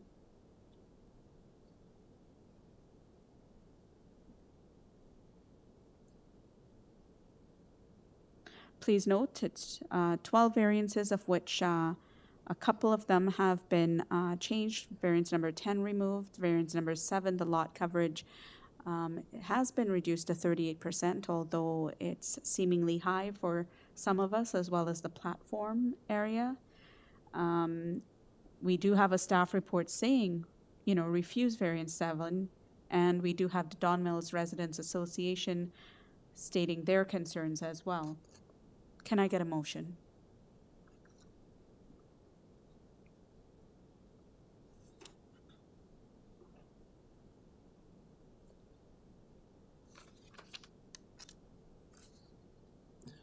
Through you, Madam Chair, I forward a motion.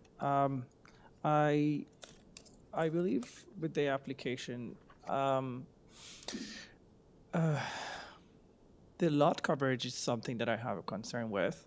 So I'd like to forward the motion. Please help me out on the modification that it has been made. I think that variance number 10 was removed. Yes. There was no other modification, correct? Variance number 7 reduced to 38%. Yes. So I'll forward a motion to actually eliminate, refuse the variance number 7. And in regards to variance number 11 and 12, this is something that I'm thinking that I don't want to get to the designing of this. So unless other panel members have any other motions similar to this, they can move forward. But I think I would like to refuse the variance number 11 and 12 as well. Okay. Unless if there is a modification with other panel members they would like to suggest.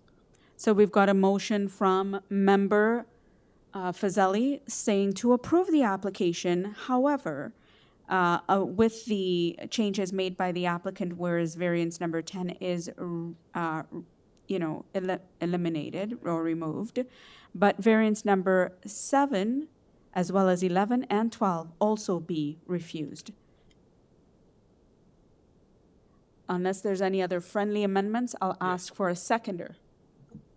Sorry, I was just going to suggest a friendly amendment. Yes. I just went back and checked the plans, and on further consideration, I don't have as much of a concern because the balconies are separate. It's not one big balcony, and they kind of are part of you can see they're part of the architecture design. Yeah. But I would suggest privacy panels on the south, I think it's the south and north sides of so there are 2 balconies, and one is the closest to the north side, I believe, if somebody can just verify that. But I'm looking at the south side elevation. So the privacy screen for The south and north? South and north sides, but it's 2 different balconies. So staff, do we understand what I'm saying? No. There are 2 balconies on the back of the house. One is closest. Sure. Yes. So it's A9 I'm looking at. And So staff is putting up that elevation for us to take a look at. And it will mean A9 and A8, and member Fazeli will have to modify his motion should he agree. Privacy screen. You will also, should you agree, look to make a motion about the actual height. Like, I think it's like 5 feet, 1.5, yes. Yes, I think, yes, I accept the friendly amendment. And I refer back again to relying on the staff report as well, that it was not flagged as well for the balconies. So I would keep the motion, except changing the variance, so accepting the variance number 11 and 12. However, put the condition of putting privacy screen on 1.5 meters. It's going to be on the north and south side. Is that correct? On the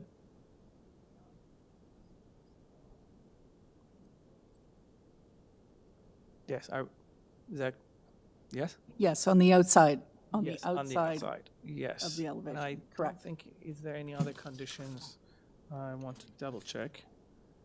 There's no forestry.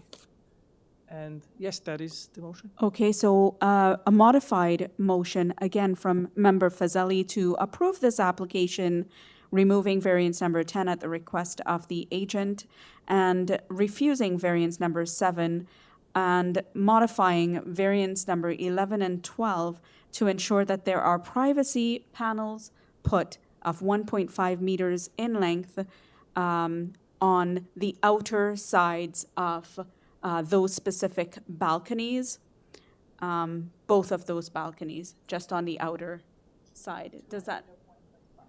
And the height is 1.5 meters that I had suggested. Sorry, height, I meant. Sorry.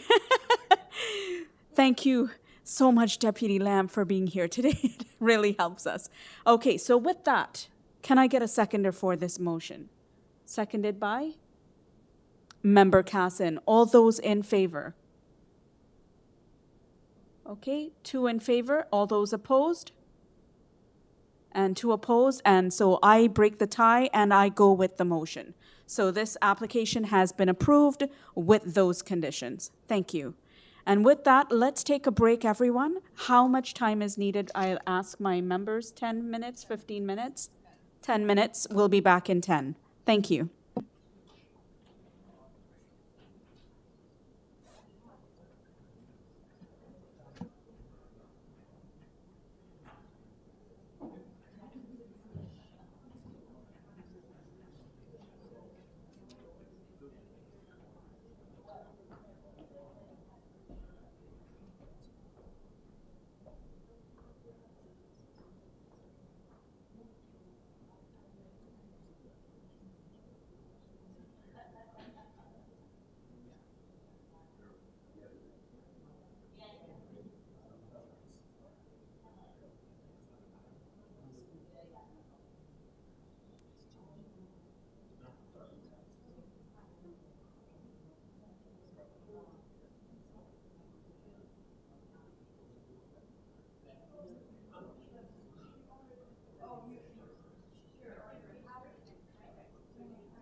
If we're ready, I'll ask panel members to come back on and let's get restarted. Needed a little bit of a break there, so thank you so much for bearing with us. Panel members, let's turn our attention to item number 7. Item number 7 is 27 Citation Drive. Please note, panel members, that there are 12 variances, that there is a staff report of September 18th asking that we modify variances 5 and 10 and eliminate variances 6, 8, and 9. TRCA has no objections, and nor does Ravine and Natural Features Protection. There was a comment from Councillor Carroll, a letter requesting deferral, but that's been since withdrawn due to a later email that we had received. So with that, let's pull now in to speak with us. The agent again, Mr. Mehran Hadari, if you can state your name and address one final time for us. If you could speak into the mic. Good morning, Mehran Haidari, 1090 Dalmiz Road, Unit 506. All right, great. Mr. Hadari, I'm thinking that you might want to do some changes or modifications to the application. Yes. Let's start with those. Yeah, variance number 5. Okay, number 5. The building lengths from 18.46 changed to 17.88 meters. So number 5 has changed to 17.88 meters. Yes. The next one? Number 6 eliminating. Number 6 eliminated. Number 8 eliminating. Sorry, number 8 is eliminated as yes. well? Okay. Number 9 eliminating too. Okay, number 9 eliminated. And number 10 changed to 2.39. So 10 has changed to 2.39. 2.39 meters. Yes. Okay. Thank you so much for that. And that's indeed meeting the staff report as stated. I am going to say that there is no one noted to speak to this application. I'm wondering if committee members require a presentation this time?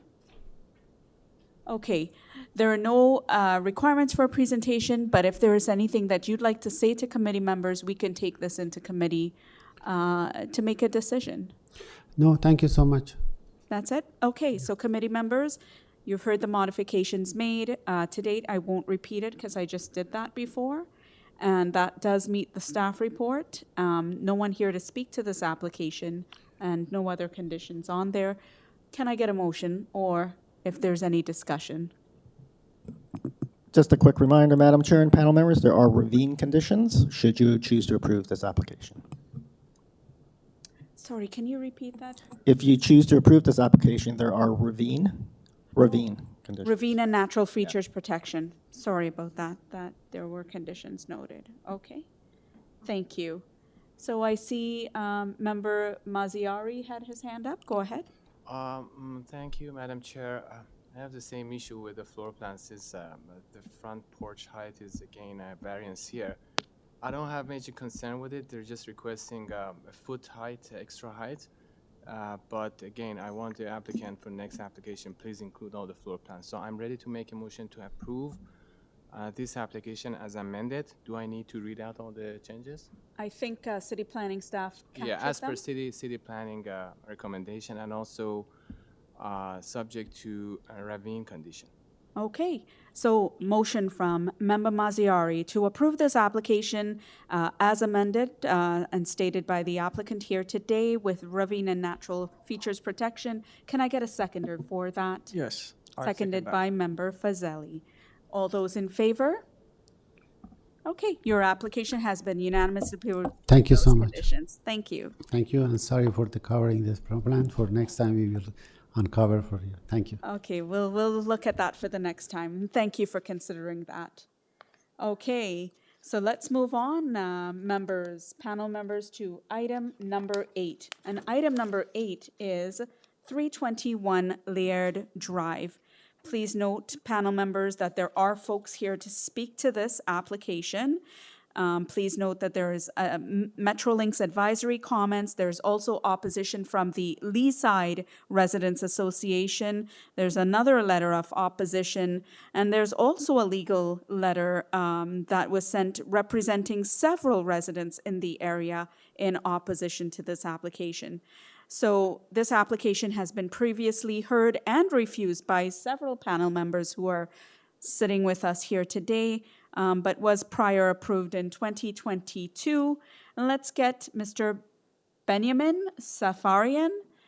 Mr. Safarian, if you can come to the mic, speak into the mic, and state your name and address for the record, please. My name is Benjamin Safari. Good afternoon to everybody. 2100 Dufferin Street. Okay, I think you can provide us with a brief presentation, and if there's any modifications to anything, let us know up front before you begin. Yeah, no, there's no modification. It's, okay, so maybe if you can give us, you have 5 minutes for presentation. Go okay, this application approved in previously by just 2 units, 1 unit at the basement, and the second application applied for 3 units in a house. The owner asked to one addition unit at the basement. It's refused like at April. And after that, when I tried to modify the drawing and remove some of the issues that it was at the building. First of all, I have to mention about my mistake at the building of this house, because even by some temporary plywood or something like that, we should not build it against the drawing. But right now, we are looking for solution to remove the mistakes. We cut the building at the front, at the drawing, as you see at the drawing, and now the length of the building reduced. The length of the building is less than 16 meters, but when we add the other unit at the basement, then the actual length of the building going to the back of the deck, which is the extension of the basement. This 13 centimeter is only like over 5 inches over the maximum length, which is 17 meters. I believe I explained the rest of the items. 2 of the variances removed, and the rest of the building, especially the footing, is based on the permit drawing, except the stairs at the front. The stairs at the front is a technical issue, because usually the stairs has a separate foundation when the basement is deep. But for this house, the basement is approximately 4 or 5 feet, and we have to go underneath of freezing, which is 4 feet. That's the reason the footing for the stairs, it's poured at the same time of the rest of the house. And that area, we used it for something like mechanical equipment, like sump pump and backwater valve. Because we cannot push the backwater valve for multi-units at the middle of the house. That's the reason we use that area for that one. This is the main issue at the item first, because I talked with the examiner and he mentioned I couldn't find any variance. The variance that I mentioned is 2 meters, but the width is not more than 2 meters. Only examiner want to show to the committee that there is something here. I think the rest, I explained everything. And about the height of the building is exactly as a permit drawing. Also the side walls, but there is a drop at the main permit drawing. There is a drop 2/12. It means the slope is 2/12. If you're going down at the drawing, the original drawing, it showed I don't know, it's this, no, it's not this one. At the original permit, there is a drop at the side.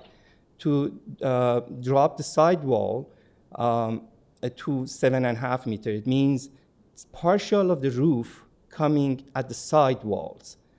The idea is to remove that part based on this one, and that's the reason you can see the variance for the height. But there is an approved application for flat roof, which is 351 LAIRD Drive for 885, which is higher than this house. And there's 2 items, there's 2 samples for the height. I think there's 15 for Lot coverage, which is some of them is so higher. We have 325 LAIRD drive, which is one of the opposition. They approved for 25%. 329 LAIRD drive is 3940, and 434 Sutherland also is over 50% approval. And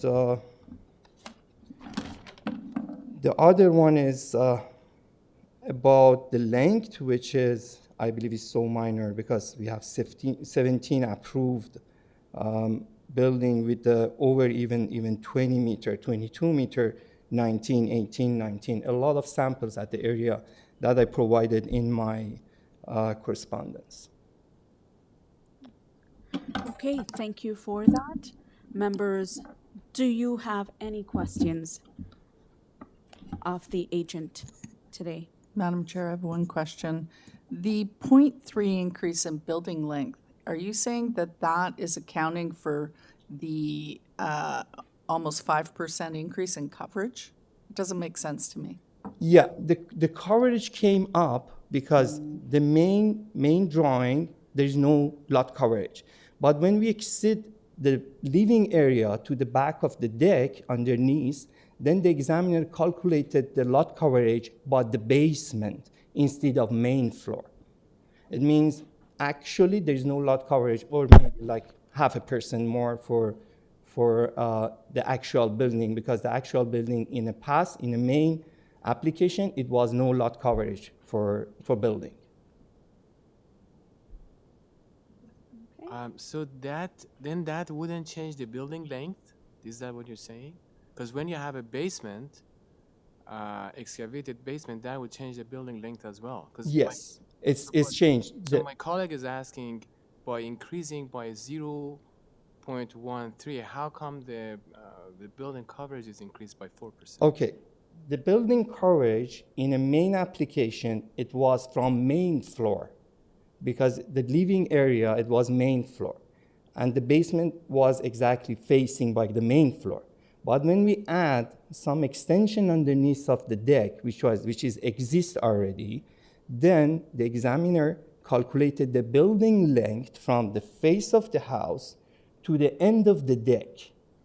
And also the lot coverage, she calculated from face of the house to the end of the basement instead of face of the house to the end of the main floor. I understand that part, but how come the building length is, the building length, what was the building length before? Less than 16 meters. Oh, okay. It's almost So 16 it meters. increased from 16 to 17 something. Okay, now I understand. So it wasn't like 17 to 17.13. So they increased the building length by 1.13. That's why the coverage. Yes. Okay, thanks. Okay. One other question. The stairs from the deck, what is the setback from the end of the stairs to the property line, to the rear property line? At the back? Yeah. I think we don't have any setback. It's more than even at the back of the stairs, it's more than that one. I can pull out from. I'm just curious because it's taking up a fair amount of the backyard, and if you're proposing 3 units and you don't have, I mean, that's the amenity space for the house, correct? The stairs seem to be taking up a lot of room because the deck is projecting out. There's 2 stairs, one of them going to the basement and Right. one of them coming to the main floor. Yeah, I'm looking at the one from the, I think, from the main floor to the lawn, I guess. Yeah, but it's covered. It means it's not beside of each other. We put the Oh. stairs at the top you of just the other one. Okay. And now it's less than 4 meters together. It's 3.5 meters something. Together, it means 2 stairs, which is going down and coming up. It should be by law maximum 4 meters, but it's less than 4 meters. Thank you. Panel members, any other questions? Okay, if not, then let's move on to a couple of speakers that we have, and let's start with anybody in the audience to speak to this application. Please come forward. And there is someone coming forward. I'm presuming you may be the legal representative for a number of I could tell. During business hours. No, I guess I'm a neighbor. I'm a neighbor first. I just Okay, the neighbor. All right, not a problem. I am a lawyer, but I'm here, I guess, as a neighbor more than that. I was gonna say I recognize the lawyer walk. Okay. Well, I'm brand new, so if I've got that down, that's a good sign. So thank you. I will, on that note, quickly. I'll just note that I'm expecting a phone call. So if I might have to yield my time to the lovely lady back there, who is my mother, and also a fellow resident of 583 Broadway. So, no problem. Good morning. Please state your name and address for the record. Yes. And go ahead. Thank you, Madam Chair. Yes, good morning. My name is Alexander Surgenor. I live at 583 Broadway Avenue, which is perpendicular to the subject property. 22 weeks ago, exactly, I stood here and addressed application number 2, and I'll just perhaps note that nothing substantial has changed. In fact, this property is still standing and becoming more decrepit by the day. And I don't say that to make an aesthetic point, but rather just to note that there is even a safety concern. I'm not an engineer, and I'm not equipped to make that observation. But as a layman looking at the walls and the rotting wood, it's getting to be quite concerning. So no matter the decision made today, it would be nice to have a decision, and then we can get this matter dealt with. I think we're all in agreement perhaps on that. I'd like to just make 3 quick points. These are our concerns, and they fall under 3 broad categories. One would be non-compliance and overbuilding, and I'll elaborate what I mean by that. Number 2 would be the impact on the neighborhood with respect to the mass, scale, and character of this construction. And again, I have to emphasize the fact that this construction is already there. It is in violation, I believe. We can speak to that momentarily. And then finally, there are concerns about privacy and zoning violations.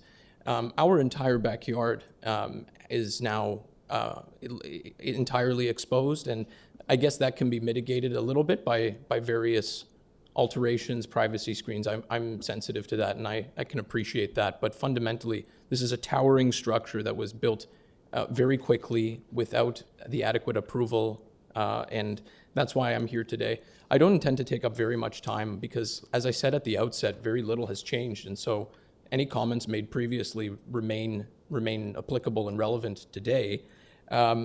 But I will, for the sake of the committee's benefit, outline some of these variances and the various discrepancies. So with respect to lot coverage, the allowed bylaw states 35%. The builder is asking for 39.55%. In reality, what we are looking at is a total lot coverage of, an actual observed lot coverage, of 55.66%. This is 59.03% greater than what is allowed. With respect to the main side wall height, the allowed bylaw is 7.5 meters. Perhaps that's changed, but I would defer to the committee to speak to that. In any case, with respect to the 4 tests and the nature of these variances being minor, they are not minor. The asked for variance represents an 11.07% increase. Perhaps most galling, though, if you'll forgive the characterization, is the length of the property. I cannot stress just how the level of gross overreach with respect to the length of the property. One has to imagine the size of these lots when they were first dug up, and I understand that things change over time. I'm sensitive to that, of course, but this is a postage stamp little lot with a towering structure that cannot. It's almost comical to observe, and others have made that observation, but I digress. The issue with respect to the length of the building is that, yes, the allowed bylaw is 17 meters. I take exception with the applicant's characterization and description of the length as being only over 17 meters. It's far closer to 22 meters, particularly when one considers the fact that there are 2 balconies on the east side of the property, and the applicant himself alluded to that, so this isn't a fabrication on my part. There are 2 balconies that, though I'm not an engineer nor an architect, I can't speak to grade. I can't make a comment on that point. I would just say that these 2 balconies are quite high, and 585 Broadway, which is immediately to the east of our property on the south side of the street, they have absolutely no privacy, and they themselves are a fairly tall building. But the applicant's property can face right into those western-facing bedrooms. Again, I can be sensitive to the fact that there are efforts that one could take to mitigate these privacy concerns. My concern is with the actual method in which this property has found itself before the committee today. And frankly, the lack of any effort made on the part of the owner and the applicant to really address the concerns of neighbors. This is why, in fact, I penned this letter, not just as a neighbor, as I said, but because others were hoping to sort of compile our voices together. I'll ask you to summarize. Oh, no, that is actually what I was trying to do just there, Madam Chair. So thank you. I don't have very much more to say. I would just stress the fact that there are privacy concerns that aren't being addressed. There is a series of mischaracterizations that I think that are unfair and in some cases a gross an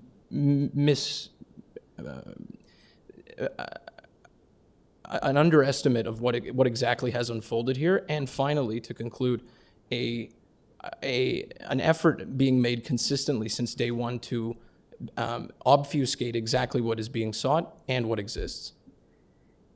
Okay. Thank you. Thank you so much for that, and just on the mark. So I'll ask panel members, do you have any questions of Mr. Surgener? No others? Okay, thank you very much. Oh, go ahead. I do have a quick question. If I look at the second floor plan, the balcony on the second floor, it says here that it's the length of from the balcony on the front to the balcony on the back is 18.9. Is that not the actual length of building, 18.9 meters? I guess I'm putting this out to the applicant, not the, so maybe I hold off on my question. Sorry. Okay, thank you. Should I excuse myself, Madam Chair? Yes, you Okay. you may. And All right. then with that and no other questions, and let's Thank you. be as succinct as we can. Thank you. We'll move on to the next person. Is there anyone here in the audience to speak to this application? Okay, there being none, then we'll move on to the next speaker that we have in our virtual setting, and that's Javadzadeh. Madam Chair? Yes? We're actually going to move on to Mr. Cattell. Oh, sure. Okay. Mr. Jeff Cattell from the Leaside Residents Association. Mr. Cattell, if you can state your name and address for the record, please.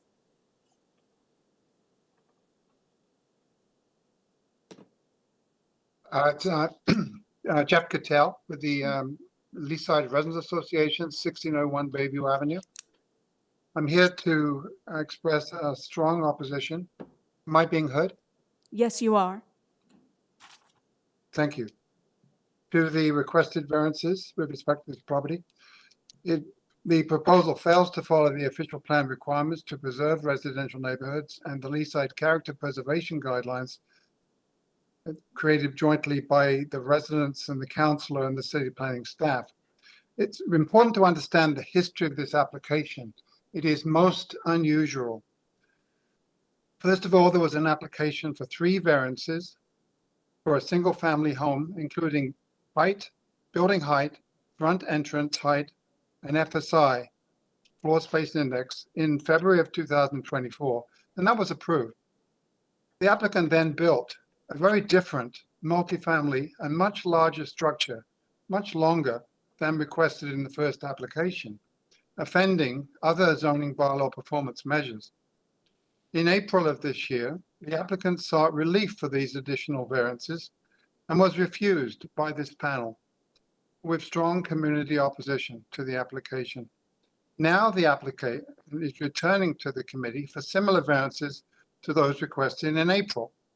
They've dropped one, but it includes their request. It now includes sidewall height, length, and lot coverage. But of course, they previously had approval for the height, the front entrance height, and the FSI. Nowhere is it disclosed that this application is for a multiple unit dwelling, not a single family dwelling. Meanwhile, the applicant has been subject to an order to comply from the city, but the illegal structure still stands.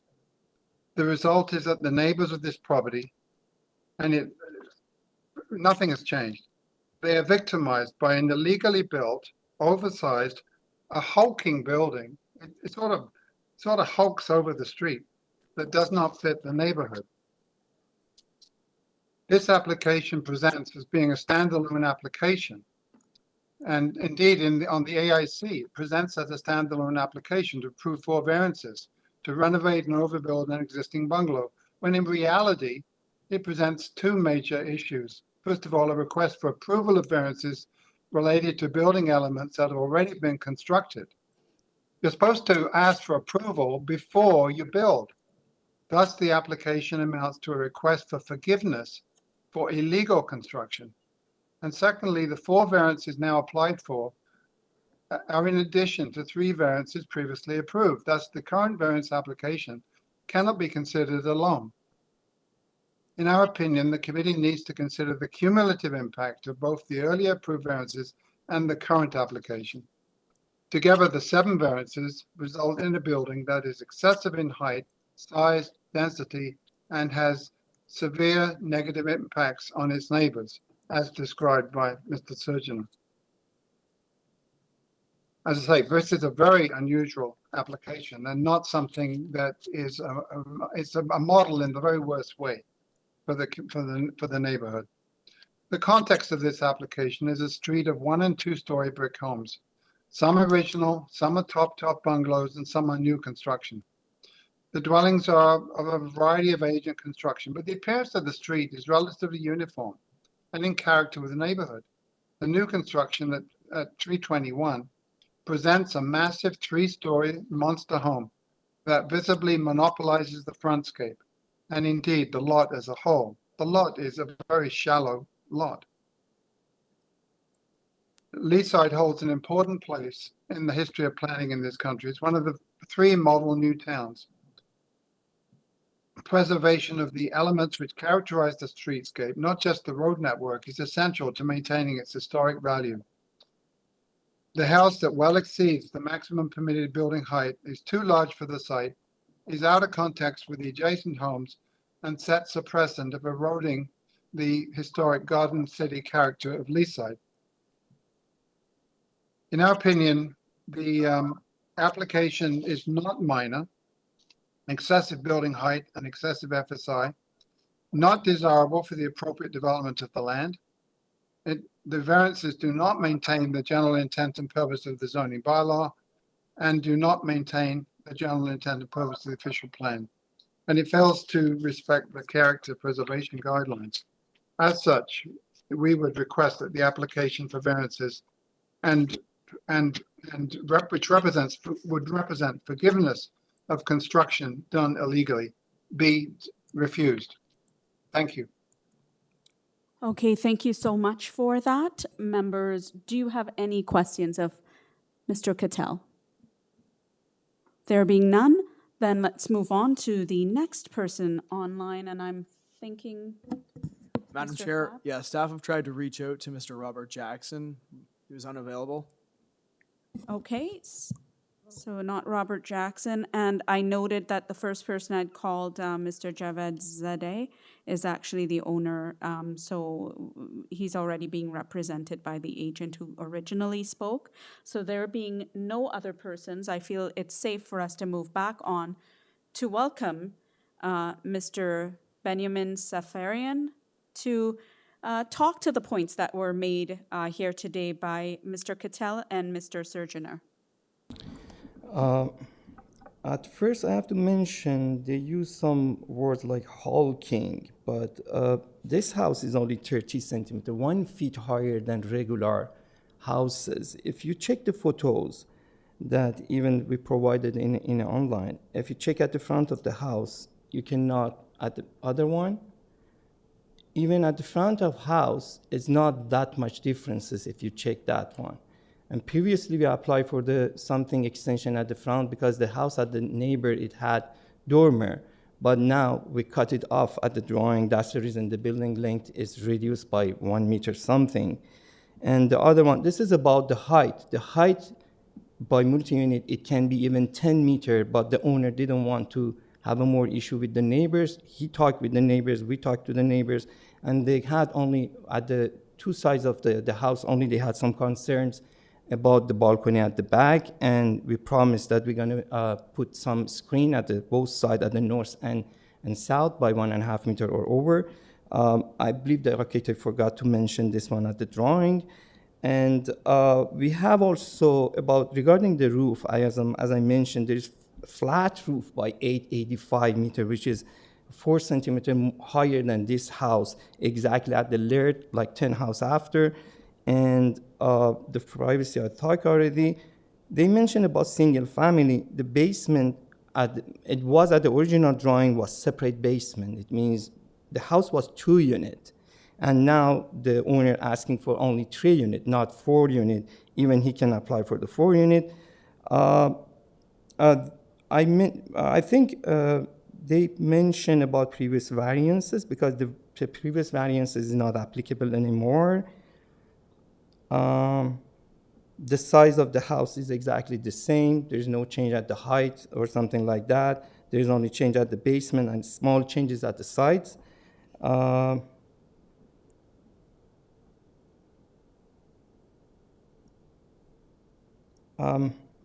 don't think there's anything that I have to mention, and I'm open for any question from the members. All right, thank you for that. Panel members, do you have any questions? I recall Member Martin having one. I need some clarification on the length of building because I'm seeing 3 different lengths. One is 18.9 meters long. One is 22 point, I'd have to go back, something meters long. And then in the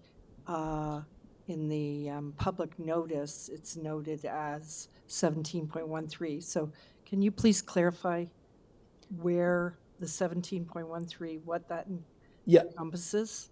Yeah, it was extension at the front, and that's the reason previous variance was 18 something. Now we cut the front and push the front of the house to the exactly by law. It means there is no front setback variance.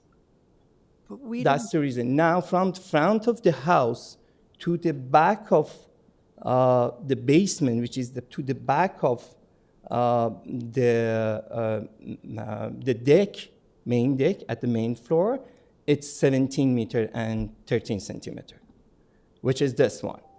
From the front of the house to the back of the deck, the back of the basement, this is 17 that the examiner measured. Do you see that? I don't see it on the drawings. Can you refer me to the drawing? I know they're pulling this up on screen.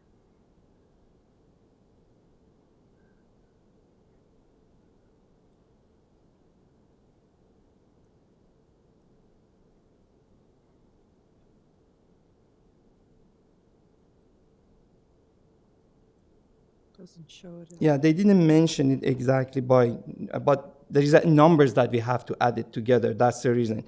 The house right now, if you check the dark area, which is existing walls, from the front to the back of, before the stairs at the back, this is 17 meters, 13, which is from this corner to the front of the garage. From front of the garage to the end of the deck, end of the basement, this is the main length of the building. That's it, right? But it shows 18.9. No, this one is cut. It was previously 18 something, and now it's 1713. It means front of the garage to the back of the deck, which is extension of the basement, is 17 meter, 13 centimeter.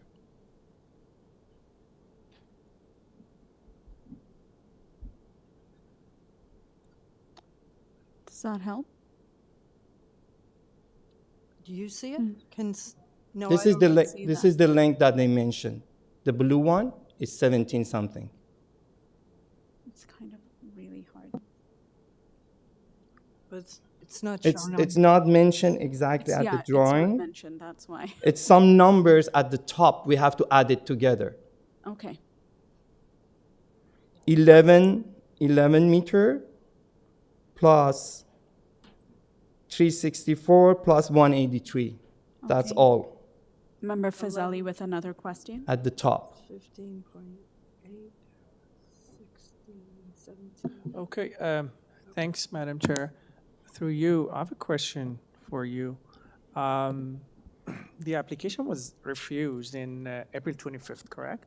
Yes. So that application that was refused basically shows that it was a bigger house, correct? The numbers that you were asking. The numbers, yeah. Well, you had this front yard setbacks, now you don't, right?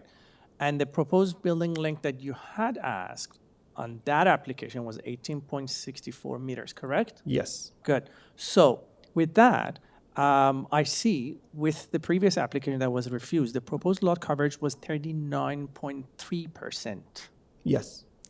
39.3% was with all of what you were asking, which was the bigger house. And now with the application that we have now in front of us, you have less variances are requesting, which means that the house is smaller.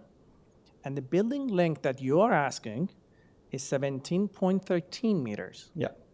But the lot coverage is 39.55. Yes. How does that work? I think that doesn't make sense to me unless you can provide the calculation to me, because the application that was before and it was refused, the lot coverage 39.3 with the building length of 18.64. Your building length now is 17.13. You have less variances are requesting now in current application, but your lot coverage is 39. I think the examiner revised 55. the previous one. Well, yes, I heard that you mentioned about the examiner. Right no. now, The previous. Let me finish, please. What point I'm trying to make, and I like you to elaborate on this, help me out understanding how can I better understand how these numbers are really working, because when I see the numbers, they don't match. Okay, the previous application, like 2-3 days before that, the adjustment committee, the examiner sent other revision by 41 or 42, something like that, as I remember. It means she revised the lot coverage by higher number, but it didn't show at the adjustment committee, as I remember. But this one is exactly what we cut it. You know what I'm saying? No, can you repeat that again? It means before previous adjustment committee, the examiner revised, at the last minute, revised the numbers. Even the length was a little smaller, but the lot coverage was higher. She sent it, but it was so late. That's the reason we came to the adjustment committee with the same number. Are you saying that the previous examiner and the numbers we are having in front of us right now was a mistake numbers? No, it was not Was it error? mistake. She mentioned, but Through- it was late. Sorry, through Madam Chair, is it possible that we have the previous decisions, the one that it was refused, we can look at the numbers and then compare it to the current application we have?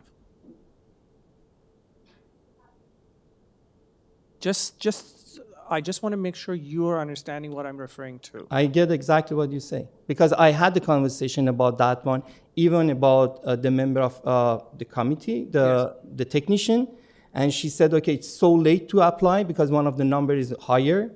It was my concern. Also, there is email between me and the previous technician. Would you mind having a look at this that is on the screen? If you Yeah. look at that was the previous application. This is what I'm trying to refer to. Variance number 18.64 meters, and look at the variance number for 39.3%. You Yes. had more variances requested. Yes. So your lot coverage was 39.3. Fine. Okay? With Right- that building length. Right now is right. No, hold on. This is the previous one.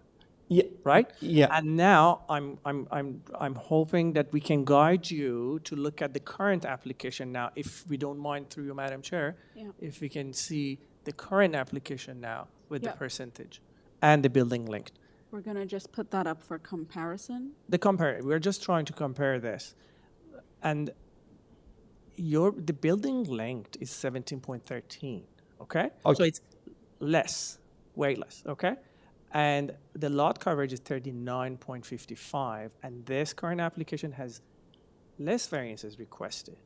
So the numbers, to me, for now, my understanding, does not make sense to me. So if you could kindly elaborate how it works without explaining that what examiner did that time.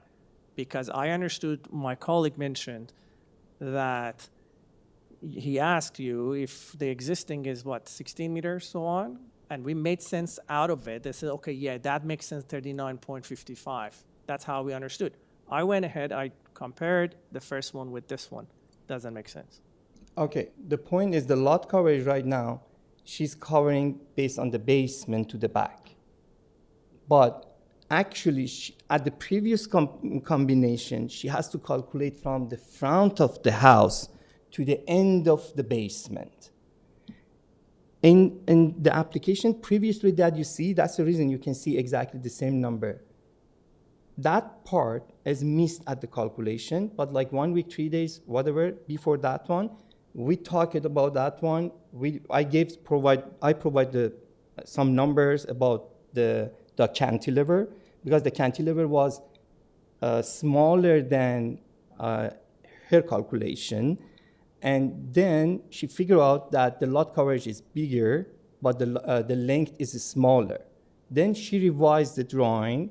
She revised the variances with the less length that it was at the application, but with higher lot coverage. I'm saying it's all documented. It's at the email. But that variances didn't receive on time to revise the variances. That's the reason you cannot see Which that. variance did not received on time? Before the previous variance, it means more lot coverage, 41 something, as I remember, but with the less length. Length was like 1823, something like this, but it was like 18 meter, 10 centimeter. It means the house was a little smaller, but the lot coverage was bigger in a previous application, not this application. When you say previous application, are you referring to the one that was refused? Yes. So this public notice that we are looking at. This is right, because we cut the front. When we cut the front, then the basement approximately is a lot coverage. Okay. Well, thanks for explaining, but I'm not convinced on this. Thank you. Okay. Let's see if there's any other questions. I know that seemed a bit confusing, but I think you did a good job at trying to sort of explain that. But I do know that it's still causing concerns for members on here, but maybe not everyone feels that way. Any other questions? All right, so we've heard from the various neighbors as well as the association. You've heard the explanations between various iterations of this application.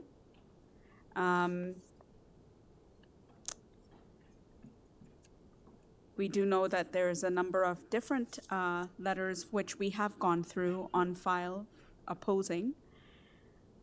This is now I guess the third time coming in. Once was in 2022. That one was approved. Last year, April, was not approved. The 3 members are here right now. And so you're coming back with this. And I'm looking to now go into committee for any further final discussion amongst ourselves or a decision.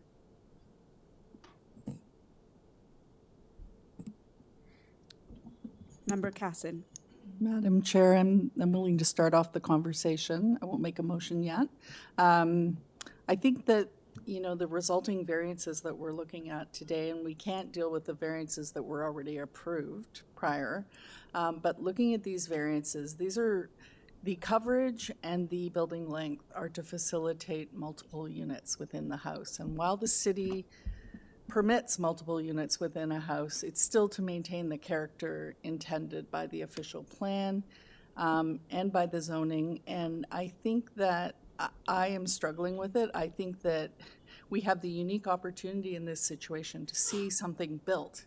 We don't normally have that. We have to envision what it's going to look like. But right now we can see what has been built.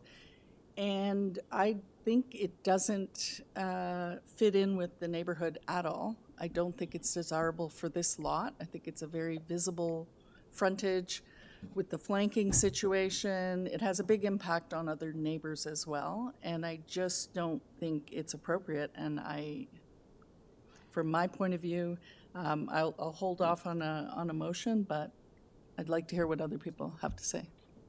Okay, so Member Casson is not in agreement with how this application is being presented and does not feel it meets the 4 tests. Member Martin. I tend to agree with Ms. Casson.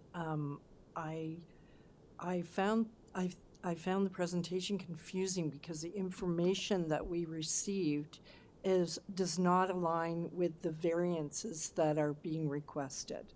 So I'm finding that this is a confusing application. I don't know if the balconies have been built or will be built or are not going to be built, because if they are going to be built, it certainly creates a longer lot coverage. So I am concerned with the information that we received today. Right, and as adjudicators, it's really the impetus on the agent or the applicant to make things as clear as possible for us to feel certain about the decisions that we're making. And so that's a very good point as well. Anyone else wants to weigh in? All right, we're ready for a motion. All right, Madam Chair, I'm willing to make a motion. I will make a motion to refuse this application.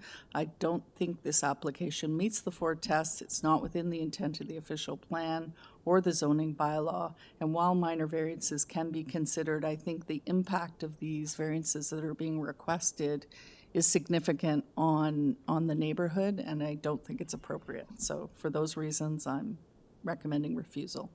Okay, Member Casson with a motion to refuse this application, seconded by Member Fazeli. All those in favor? Sorry, your application has been unanimously refused. Thank you. Thank you for coming. Okay, members, let's move on then to item number 9, which is 201 LYNEDOCK Crescent.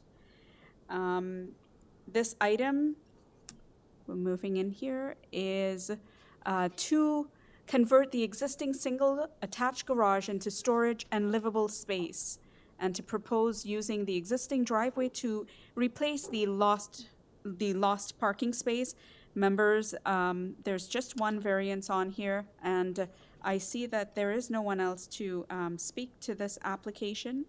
Can we get the agent, Amin Khosravi, on the line, please? Mr. Khosravi? Asmin Khosravi? That's right. Yes, if you could state your name and address for our records, please. Of course. My name is Asmin Khosravi. I'm the agent and also the designer for this interior application, interior renovation for the house. All right, thank you. I'll hold it there for one moment. Members, do you need a presentation? Mr. Khosravi, the members are basically saying that they don't need a presentation. Seems to be self-explanatory, but if there's anything else you'd like to add before we take this into committee for decision, please let me know. Sure. Not much, actually. I just wanted to express that I have not received the staff report, so I'm not sure what was. I presume that it was all in favor of the application, but I'm just unaware of what was the Yeah, I'm confirming that I result did of not the. see a staff report noted for this application, so you are correct. Okay? All right, so with that, can I get a motion? Member Mozayari. Through you, Madam Chair, it's very straightforward application. No concern from transportation with that one variance. So I think it's a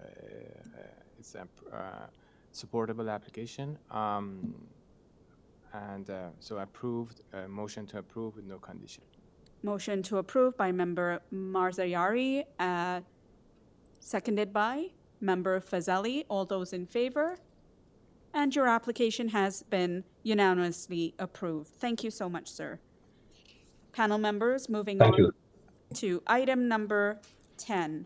Item number 10 is 15 Goddard Street. 15 Goddard Street is to construct a multiplex development comprising of 4 units. Please note that there are members here to speak to this application. And I'll double check with planning staff if they're already lined up and waiting online, and they are. Please note that there are 3 variances. There is a transportation report of September 19th requesting deferral. I'll bring the applicant online to see if that's something they're willing to entertain. Robert McQuillan or Michael Testagutsa, are you there?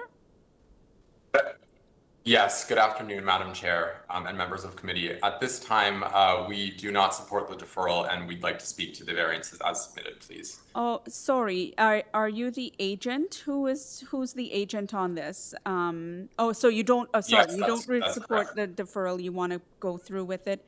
Who is this, Michael or Robert? This is Robert McQuillan and I'm the authorized agent on behalf of the owner. Great. And if I could just get your address for verification purposes. Yes, my address is 2472 Kingston Road, Toronto. All right, great. As we have others here to speak to this application, if I can get you to provide a brief presentation on the merits of the application, you have 5 minutes. Thank you. Thank you very much, Madam Chair and members of committee. I am also joined by my colleague, Michael Testagutsa, who is the additional authorized owner on behalf of authorized agent, sorry, on behalf of the owner. And as I get started, I'll just request that the presentation I submitted be pulled up, please. I sent a PowerPoint presentation in, but as that happens, I'll get to it. So as you're aware, we're seeking 3 variances to enable a residential fourplex. 2 of the variances are an additional 31 centimeters beyond the permitted height. That's variance number 3 on the list. And an additional 1.12 meters beyond the permitted building depth. That's variance number 1 on your list. Planning staff haven't identified issues with these variances, and we believe that they meet the 4 tests, but we're certainly happy to respond to comments from neighbors later on if they have comments related to these variances. The final variance, which is variance number 2 on your list, seeks to keep the existing driveway in the property's front yard. We note that planning staff have not identified an issue here. However, the city's Transportation Services Division did submit a letter to the committee with respect to the parking approach, so we'd like to take a moment to address that. And I'm just wondering if I can request that the slides be pulled up that I submitted. Yes, that's being pulled up, and in the meantime, you can begin. Okay, excellent. Perfect. So on this slide, you can see the simple graphic just for presentation purposes that the existing home has a 2-car driveway in the front yard, which is accessed from Goddard Street. Through the redevelopment, the driveway will no longer be zoning compliant. So on the next slide, you'll see that we are proposing to keep the existing driveway and add an additional 2-car driveway in the backyard, which will be accessed from COCKSFIELD Avenue, the side street. The purpose of the additional driveway is to provide 1-car parking space for each of the 4 units in the residential fourplex, with 2 spaces at the front and 2 spaces at the back. And this will really serve to reduce the amount of on-street parking on Goddard and COCKSFIELD. When the city was exploring the possibility of allowing multiplexes in neighborhoods across the city, a lot of the resident feedback was that multiplexes would create parking burdens on local streets, and our goal with this variance is to directly respond to this concern. So based on the existing zoning, we actually don't need to provide parking for each of the 4 units. However, we believe that in this case, the second driveway on public property provides a benefit to the community and to the neighborhood by reducing on-street parking. And I'll just ask to go to the next slide, please. So Transportation Services in their letter indicated that they don't have an issue with the proposed multiplex itself, however, prefer that the proposal have a single driveway access point. However, we have identified that several homes nearby in the neighborhood do indeed have dual access driveways. And we also note that the official plan states that development in established neighborhoods such as this one should match the existing physical character of the neighborhood, and that includes the location and design of driveways. And our proposal really accomplishes this goal. And furthermore, transportation staff have said that individually, both of the proposed driveway access points do not create a safety issue. And then on the next slide, just before I conclude, I wanted to zoom out a little bit and say that I've walked the neighborhood. Goddard Street has driveways lining it. COCKSFIELD Avenue is lined with driveways. And I've highlighted the intersection of Goddard and Clodsell in particular, which is the next block up from the subject site. And I've noted in yellow where the driveways of the corner lots are located. And I want to note that the space between these driveways and the intersection is very similar to what we're proposing at 15 Goddard Street. And there are really no safety concerns here, as is the case with our proposal. So again, this proposal really does reflect the existing neighborhood character.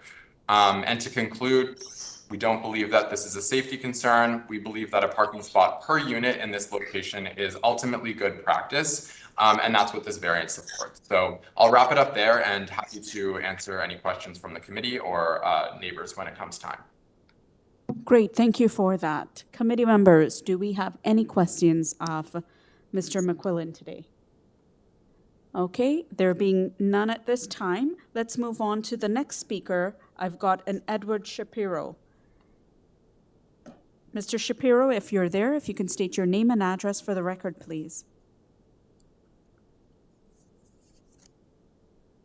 You've been unmuted, Mr. Shapiro. Your name and address for the record, please. Yeah, can you hear me now? Yes, I can. My name Go is ahead. Edward Shapiro, 108 COCKSFIELD Avenue. All right. Please tell us your concerns. Yes. First and foremost, this new building proposal certainly does not reflect or fit the characterization of our neighborhood, which is mostly single homes or even two-story homes. So it's completely out of character. Such a structure is fine, but it belongs on a major street like Shepherd Avenue, where there is a lot of construction of these types of buildings. So that's where it needs to be done.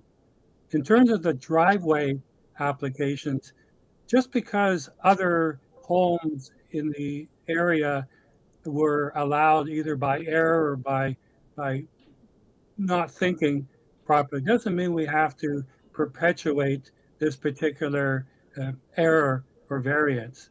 So there's that.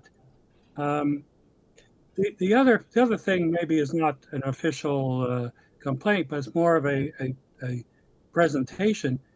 These homes are going to be at or under 500 square feet, located on 3 different levels. Our society should not be pushing people to live in such mousetraps. It's just unconscionable that we're allowing people to build homes that are so tiny. That's really all I have to say. Okay, thank you for that. Members, do you have any questions of Mr. Shapiro? There being none, then let's move on to Mr. Holtzman, who had been slotted in at the wrong time slot, but you're here now. Mr. Holtzman, if you can state your name and address for the record, please. You hear me? Yes, I can. Go ahead. My name is William Holtzman. My address is 1750 Bayview Avenue. However, I have a significant interest in the bungalow on Goddard that's adjacent to this property in question.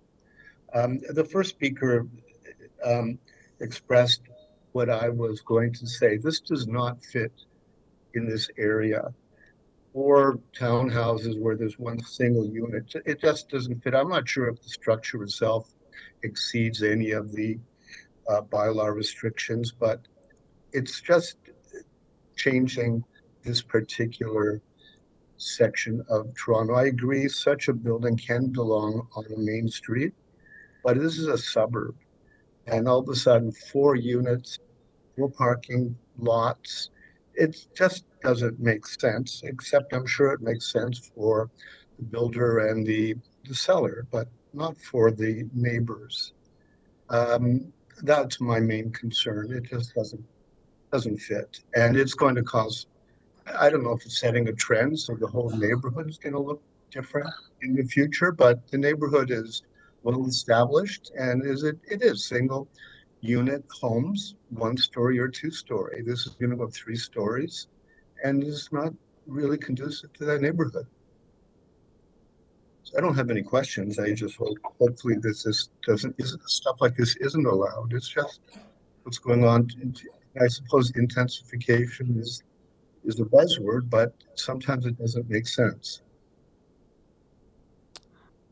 That's what I really have to say. Okay, thank you so much for that information and that input. Panel members, do you have any questions of Mr. Holzman? Okay, there being none, then let's re-invite Mr. McQuillan back to the forefront here. Mr. McQuillan, you've heard what Mr. Shapiro and Mr. Holzman had to say, and we'll give you 5 minutes to rebut.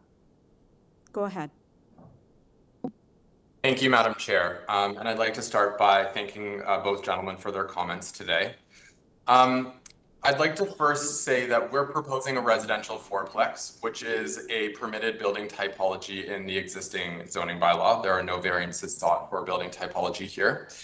The variances that we are seeking are minor relief in terms of height of 31 centimeters beyond the permitted height in this zone. We're seeking building depth of an additional 1.12 meters, not building length, building depth. And we're seeking the possibility to offer 1 car parking space per residential unit. I'd like to note that the existing zoning would permit a driveway access from COCKSFIELD Avenue. We're seeking to have 1 small driveway for 2 vehicle parking spaces retained on retained on Goddard and added at the rear on COCKSFIELD. Like I said in my earlier presentation, we've noted several instances in the area where there are dual access driveways, and also several instances in the area where you have a corner lot with a driveway facing the primary street and additional driveways facing the side street with the same distance between the driveway access point and the driveway and the intersection itself. Our thought here is that having 2 driveways with 2 car parking spaces each reduces visual clutter. It reduces the instance of on-street parking. It makes for a better living experience of the future residents on this site. And it is a gentler form of adding additional density to this site, which is encouraged in the official plan and the zoning bylaw. So essentially, that's what I'd like to conclude with. And again, thank you to the residents for their comments. Okay, thank you. That being said, any questions from our panel members? Member Fazeli, go ahead. Through you, Madam Chair. Thank you so much. Question for the applicant. I understand that you have provided some information about the parking. So what caught my attention, which I would appreciate if you could elaborate specifically on this, they are talking about that the reason that they're not supporting 2 access points because of to maintain the optimal traffic management and safety. So this is the reason they're asking for, just like they don't support the 2 access points, and they rather to have 1. They're saying remove one of the proposed driver locations and maintain the other, and the rest of the comments, and that was the reason they're asking for deferral. So it gets my attention when I see something that talks about the traffic management and safety, and I'd like to hear from you on this. I'm not the expert on the parking and transportation, so I rely on these reports and the expertise of them.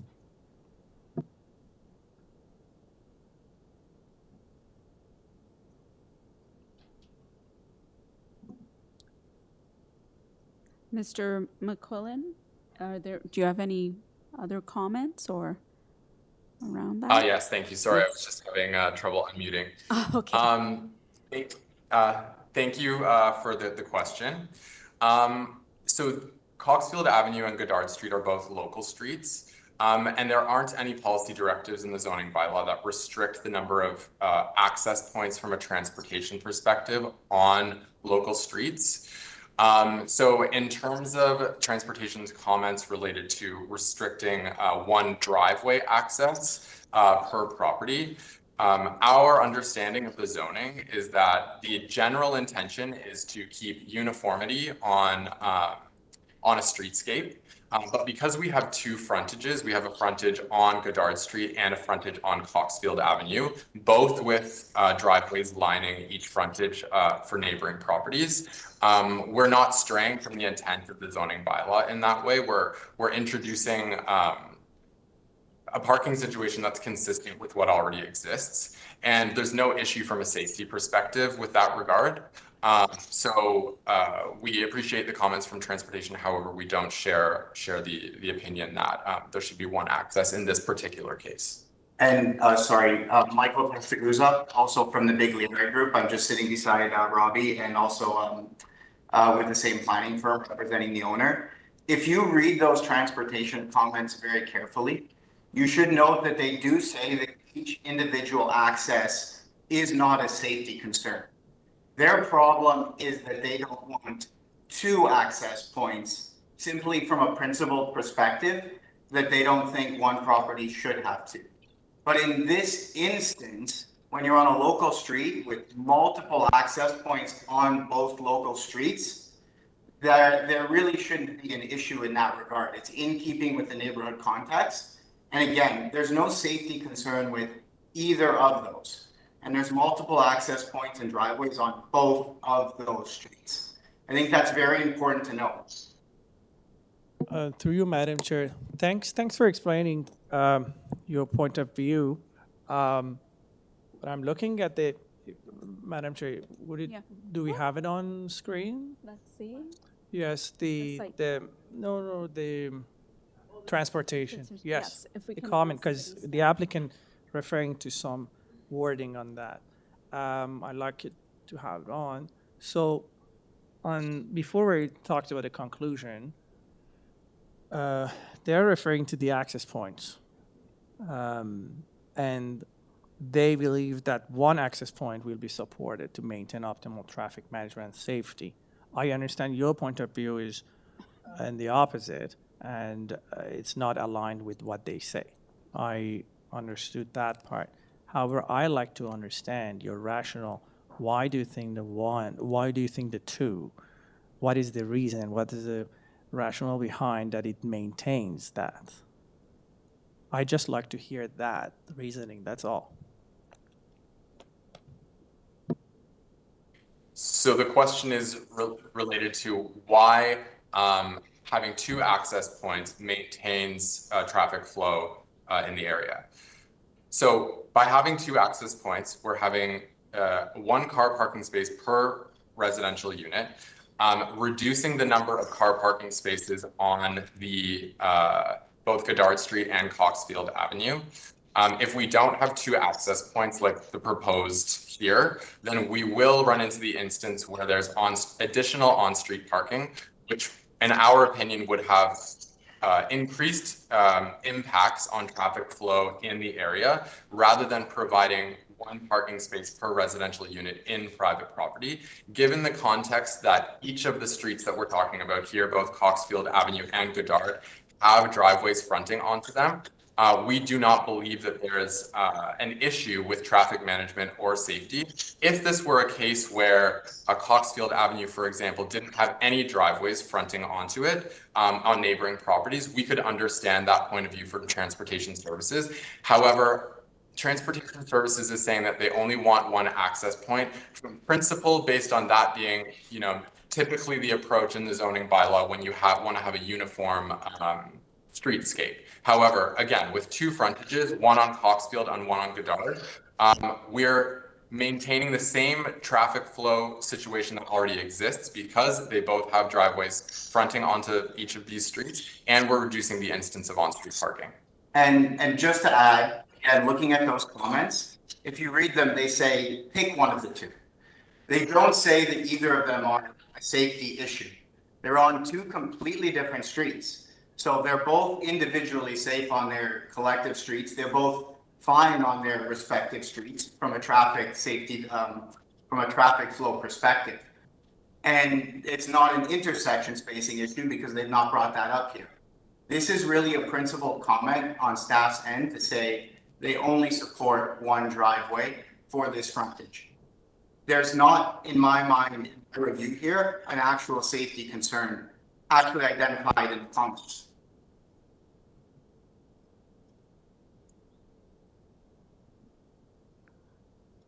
Okay. Any other questions coming out or comments? Okay, so that being said then, let's pull this into committee for some either discussions, further discussions, or decision-making. Speak. Madam Chair, can I pause this for a second? We were just notified that there was someone in the chamber. Oh. So sorry, I didn't see you there. My computer is blocking, but that's okay. Please come down. Please come down, yes. We do, because it's being YouTube, so you have to speak in order into the mic so that everything is captured. We do have, for anyone listening in, one more speaker who was in the audience. We hadn't seen her because she's hiding behind my computer here. And so if you could state your name and address for the record, please. Certainly.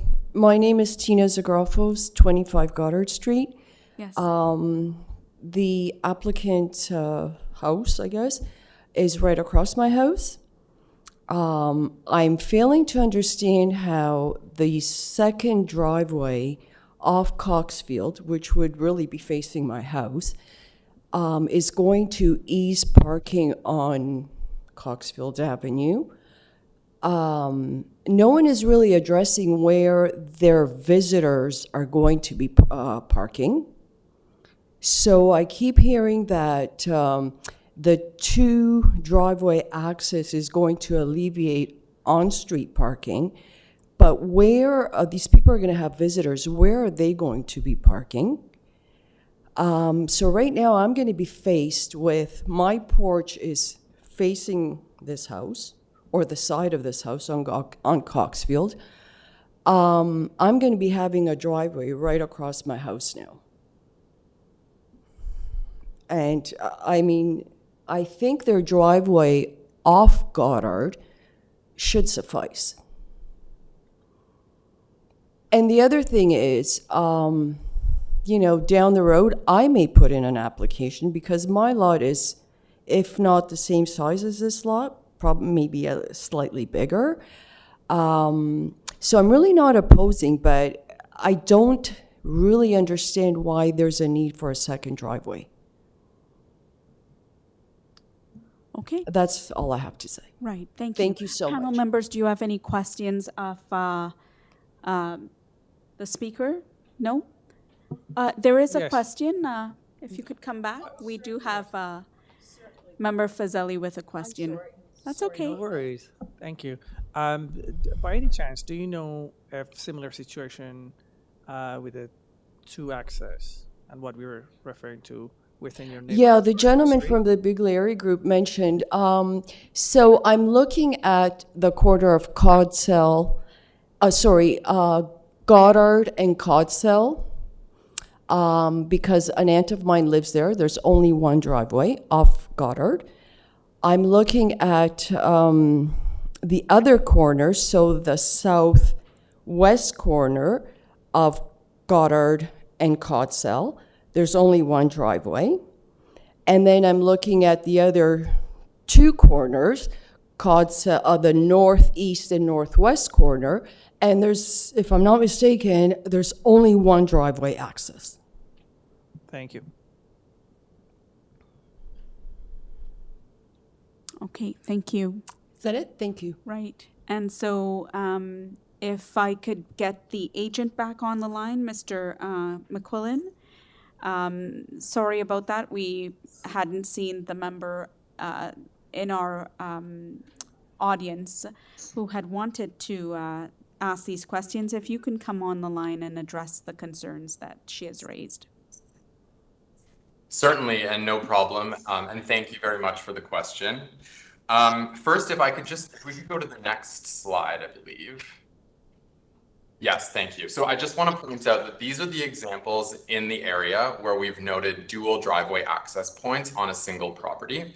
And on the next slide, when I was pointing out the intersection of Goddard and COCKSFIELD, where we showed the aerial view, that was to indicate that the spacing between the driveway access point and the intersection is not an issue. So on this slide, we're indicating examples of dual access driveways. And on the next slide for COCKSFIELD Avenue and Goddard, it's about the distance between the access point and the intersection. I just wanted to clarify that based on the question that was posed. With regards to the parking on COCKSFIELD and the driveway location on COCKSFIELD, we're seeking a variance to retain the existing driveway on Goddard because where the zoning bylaw directs the parking to go is actually a proposed driveway on COCKSFIELD Avenue. So that's actually what's permitted in the zoning bylaw. In terms of the amount of parking that is being provided for the site itself, we're actually attempting to over-provide parking based on what's required in the zoning bylaw. The zoning does not require any parking to be provided for any sites in this particular zone, including a residential fourplex. What we're trying to do here is have 2 car parking spaces on each driveway, 1 for each residential fourplex. And with regards to visitor parking, again, it's not something that's required in the zoning bylaw. However, given the additional space outside of the public or the private property, which is in the boulevard portion of the driveway, there would likely be additional parking spaces there for visitors if required. So that's what I'd like to say just with regards to the question.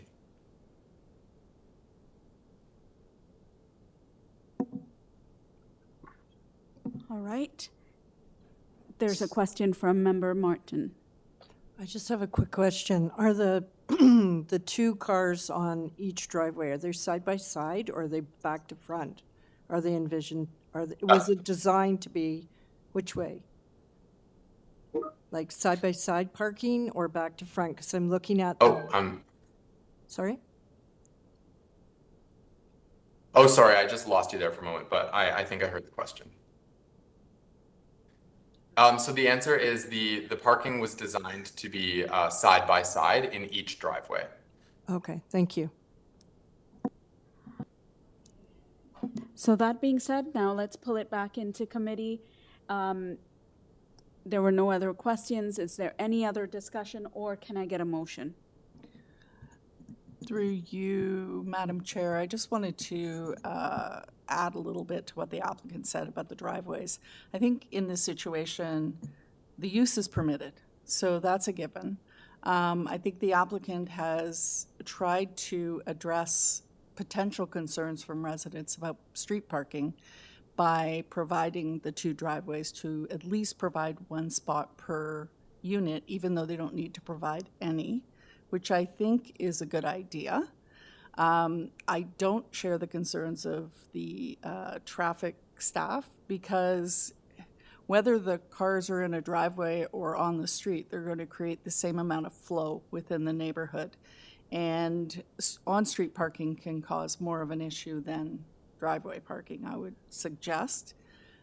So I don't have a concern with the two driveways, and the applicant has provided examples of circular driveways in the neighborhood, which have a fair impact on, you know, sort of the look of the streetscape. And I don't have any concerns with the application, personally. Thank you for that, Member Casson. Not having any concerns. Anyone else with any other input? If not, can we entertain a motion?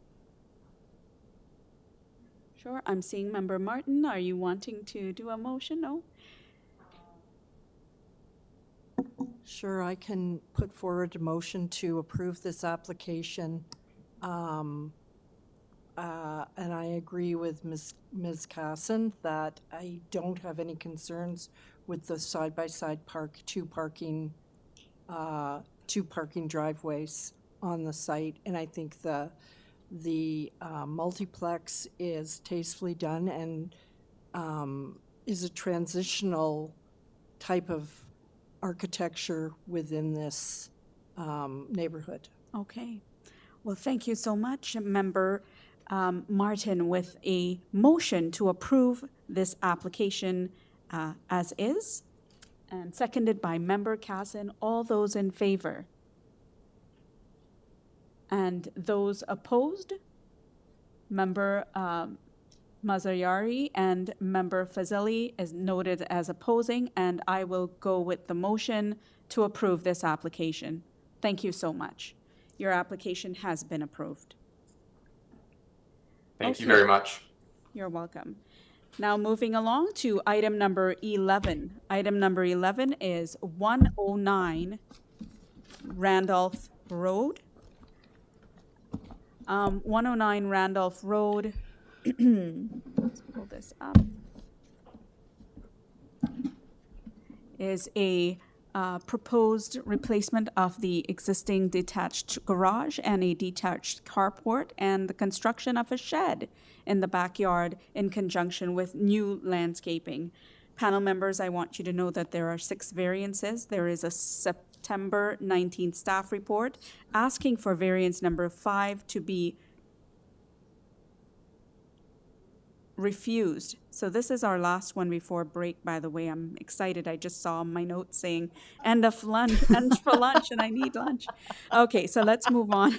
4 letters of support. Don't worry, it will not harm our decision making with the roaring of our tummies. Okay, so 4 letters of support. I'm just going to ask the applicant to come forward. Monica Kuhn, if you can state your name and address for the record, please. Yes, good afternoon. It's Monica Kuhn. I'm the agent and architect for the proposal, and the property owner is sitting behind me, Fred DeSpirito. Great. And are there any changes that you're making to the application here today in light of the staff report? No, but I'd like to provide an explanation. Provide some explanation. Sure, let's give you some time to present. Go ahead, you have 5 minutes. Thank you. So you have 4 letters of support on file. I do have an additional letter of support for 115. I have it here if you want to see it. If not, you'll just have to take my word. And both adjacent neighbors, the one has a letter of support, and the other one to the north, which is the one that we share the driveway with, she is in support, but she did not feel she would write a letter. So we are in correspondence with everyone. So that's how we work. It's really important. Anyway, I just want to say also that we do have an urban forestry approval already. You will note that you don't have anything from urban forestry. That's because we've already taken care of that. This is a very unusual, it's kind of the lot is kinked, it angles towards the back, it's a bit narrower, there's an easement from Bell across the back, there are 2 big trees on the property lines, one on either side, so it was a very tricky design, this one, trying to work through both trying to save the trees, which was especially for the neighbor to the north that we share the driveway with, was very important for her. So just so that you know that. We have talked to community planning. I talked to her in person. You will note that in the letter that the client sent around to the neighbors, you have that on file, dated, I think it's September 6th. And on the drawings themselves, we are committed to using permeable paving for the driveway, the terrace, the floor in the carport, the walkway between the carport and the shed. And we hope that that will be helpful for your making the decision. When I was talking to community planning, her issue is that permeable paving is not recognized as a stormwater measure in the zoning bylaw. So even though it's accepted everywhere, she couldn't take that as a reason for approving what our proposal was. So anyway, I just wanted you to know that. And again, in the staff report, it's what comes out of that is that they're concerned with stormwater management on the site. And I would argue that having permeable paving does manage stormwater. So I guess I'm just so that you also know, and you'll see it from the photographs, there is an existing garage here, there is existing driveway, there is an existing terrace. The only thing that is new is the shed and the walkway between the carport and the shed. Many neighbors have sheds. Some have sheds and driveways. Some have more hard landscaping than we do. We're not going to, sort of point any fingers, but I would argue that what we're proposing is certainly in keeping with the existing neighborhood situation. Okay, thank you so much for that. You're welcome. Panel members, do you have any questions? We don't have anyone to speak to this item this time. Okay, if there are no other questions, then thank you. We're going to take it into committee for a final decision, or if there's any final comments. I'm looking towards members. Member Martin, I see your mic on. I'm not sure if you're wanting to speak. Nope. Okay, Member Maserati. Maziarari. Maziar, I want to call you Maserati. It sounds so good, though. It's all the same, don't worry. Okay, Marziari. That's the Thank hunger you, speaking. Madam Go ahead. Chair.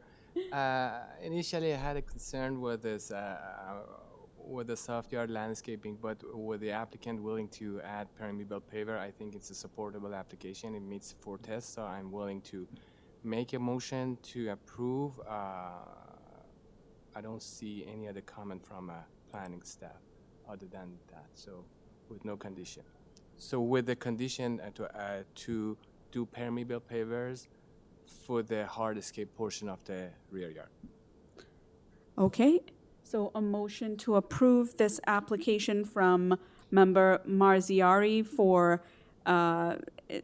this application with one condition of permeable pavers for the hard aspect of the landscaping of the rear. Can we just clarify? Sorry, I'm looking at the site plan, and I see on the site plan the paving driveway component is proposed to be permeable, as is the walkway. What I don't see is the paving stone terrace as being permeable, and I just want to make sure. So I may have not put it on, but we are committed to doing that. Okay, so sorry, the motion works then. I just wanted to clarify. Are you okay to include that in the motion? Yes, yeah. We are going through budget pricing, and it's all the same material. Yeah. All right, great. So that motion stands as was stated. Can I get a seconder for this? Seconded by Member. I'll second that. Member Fazeli. Okay, all those in favor? Okay, your item has been approved with those modifications. Thank you so very much. And with that, we're going to break for lunch. I turn to panel members. How much time do you need? It is 1:41, a minimum of 30 minutes, but I'm thinking at an hour. It depends on planning staff as well. What would you like? Maybe 2:30? 1 hour is being suggested, so everyone gets a break. Okay.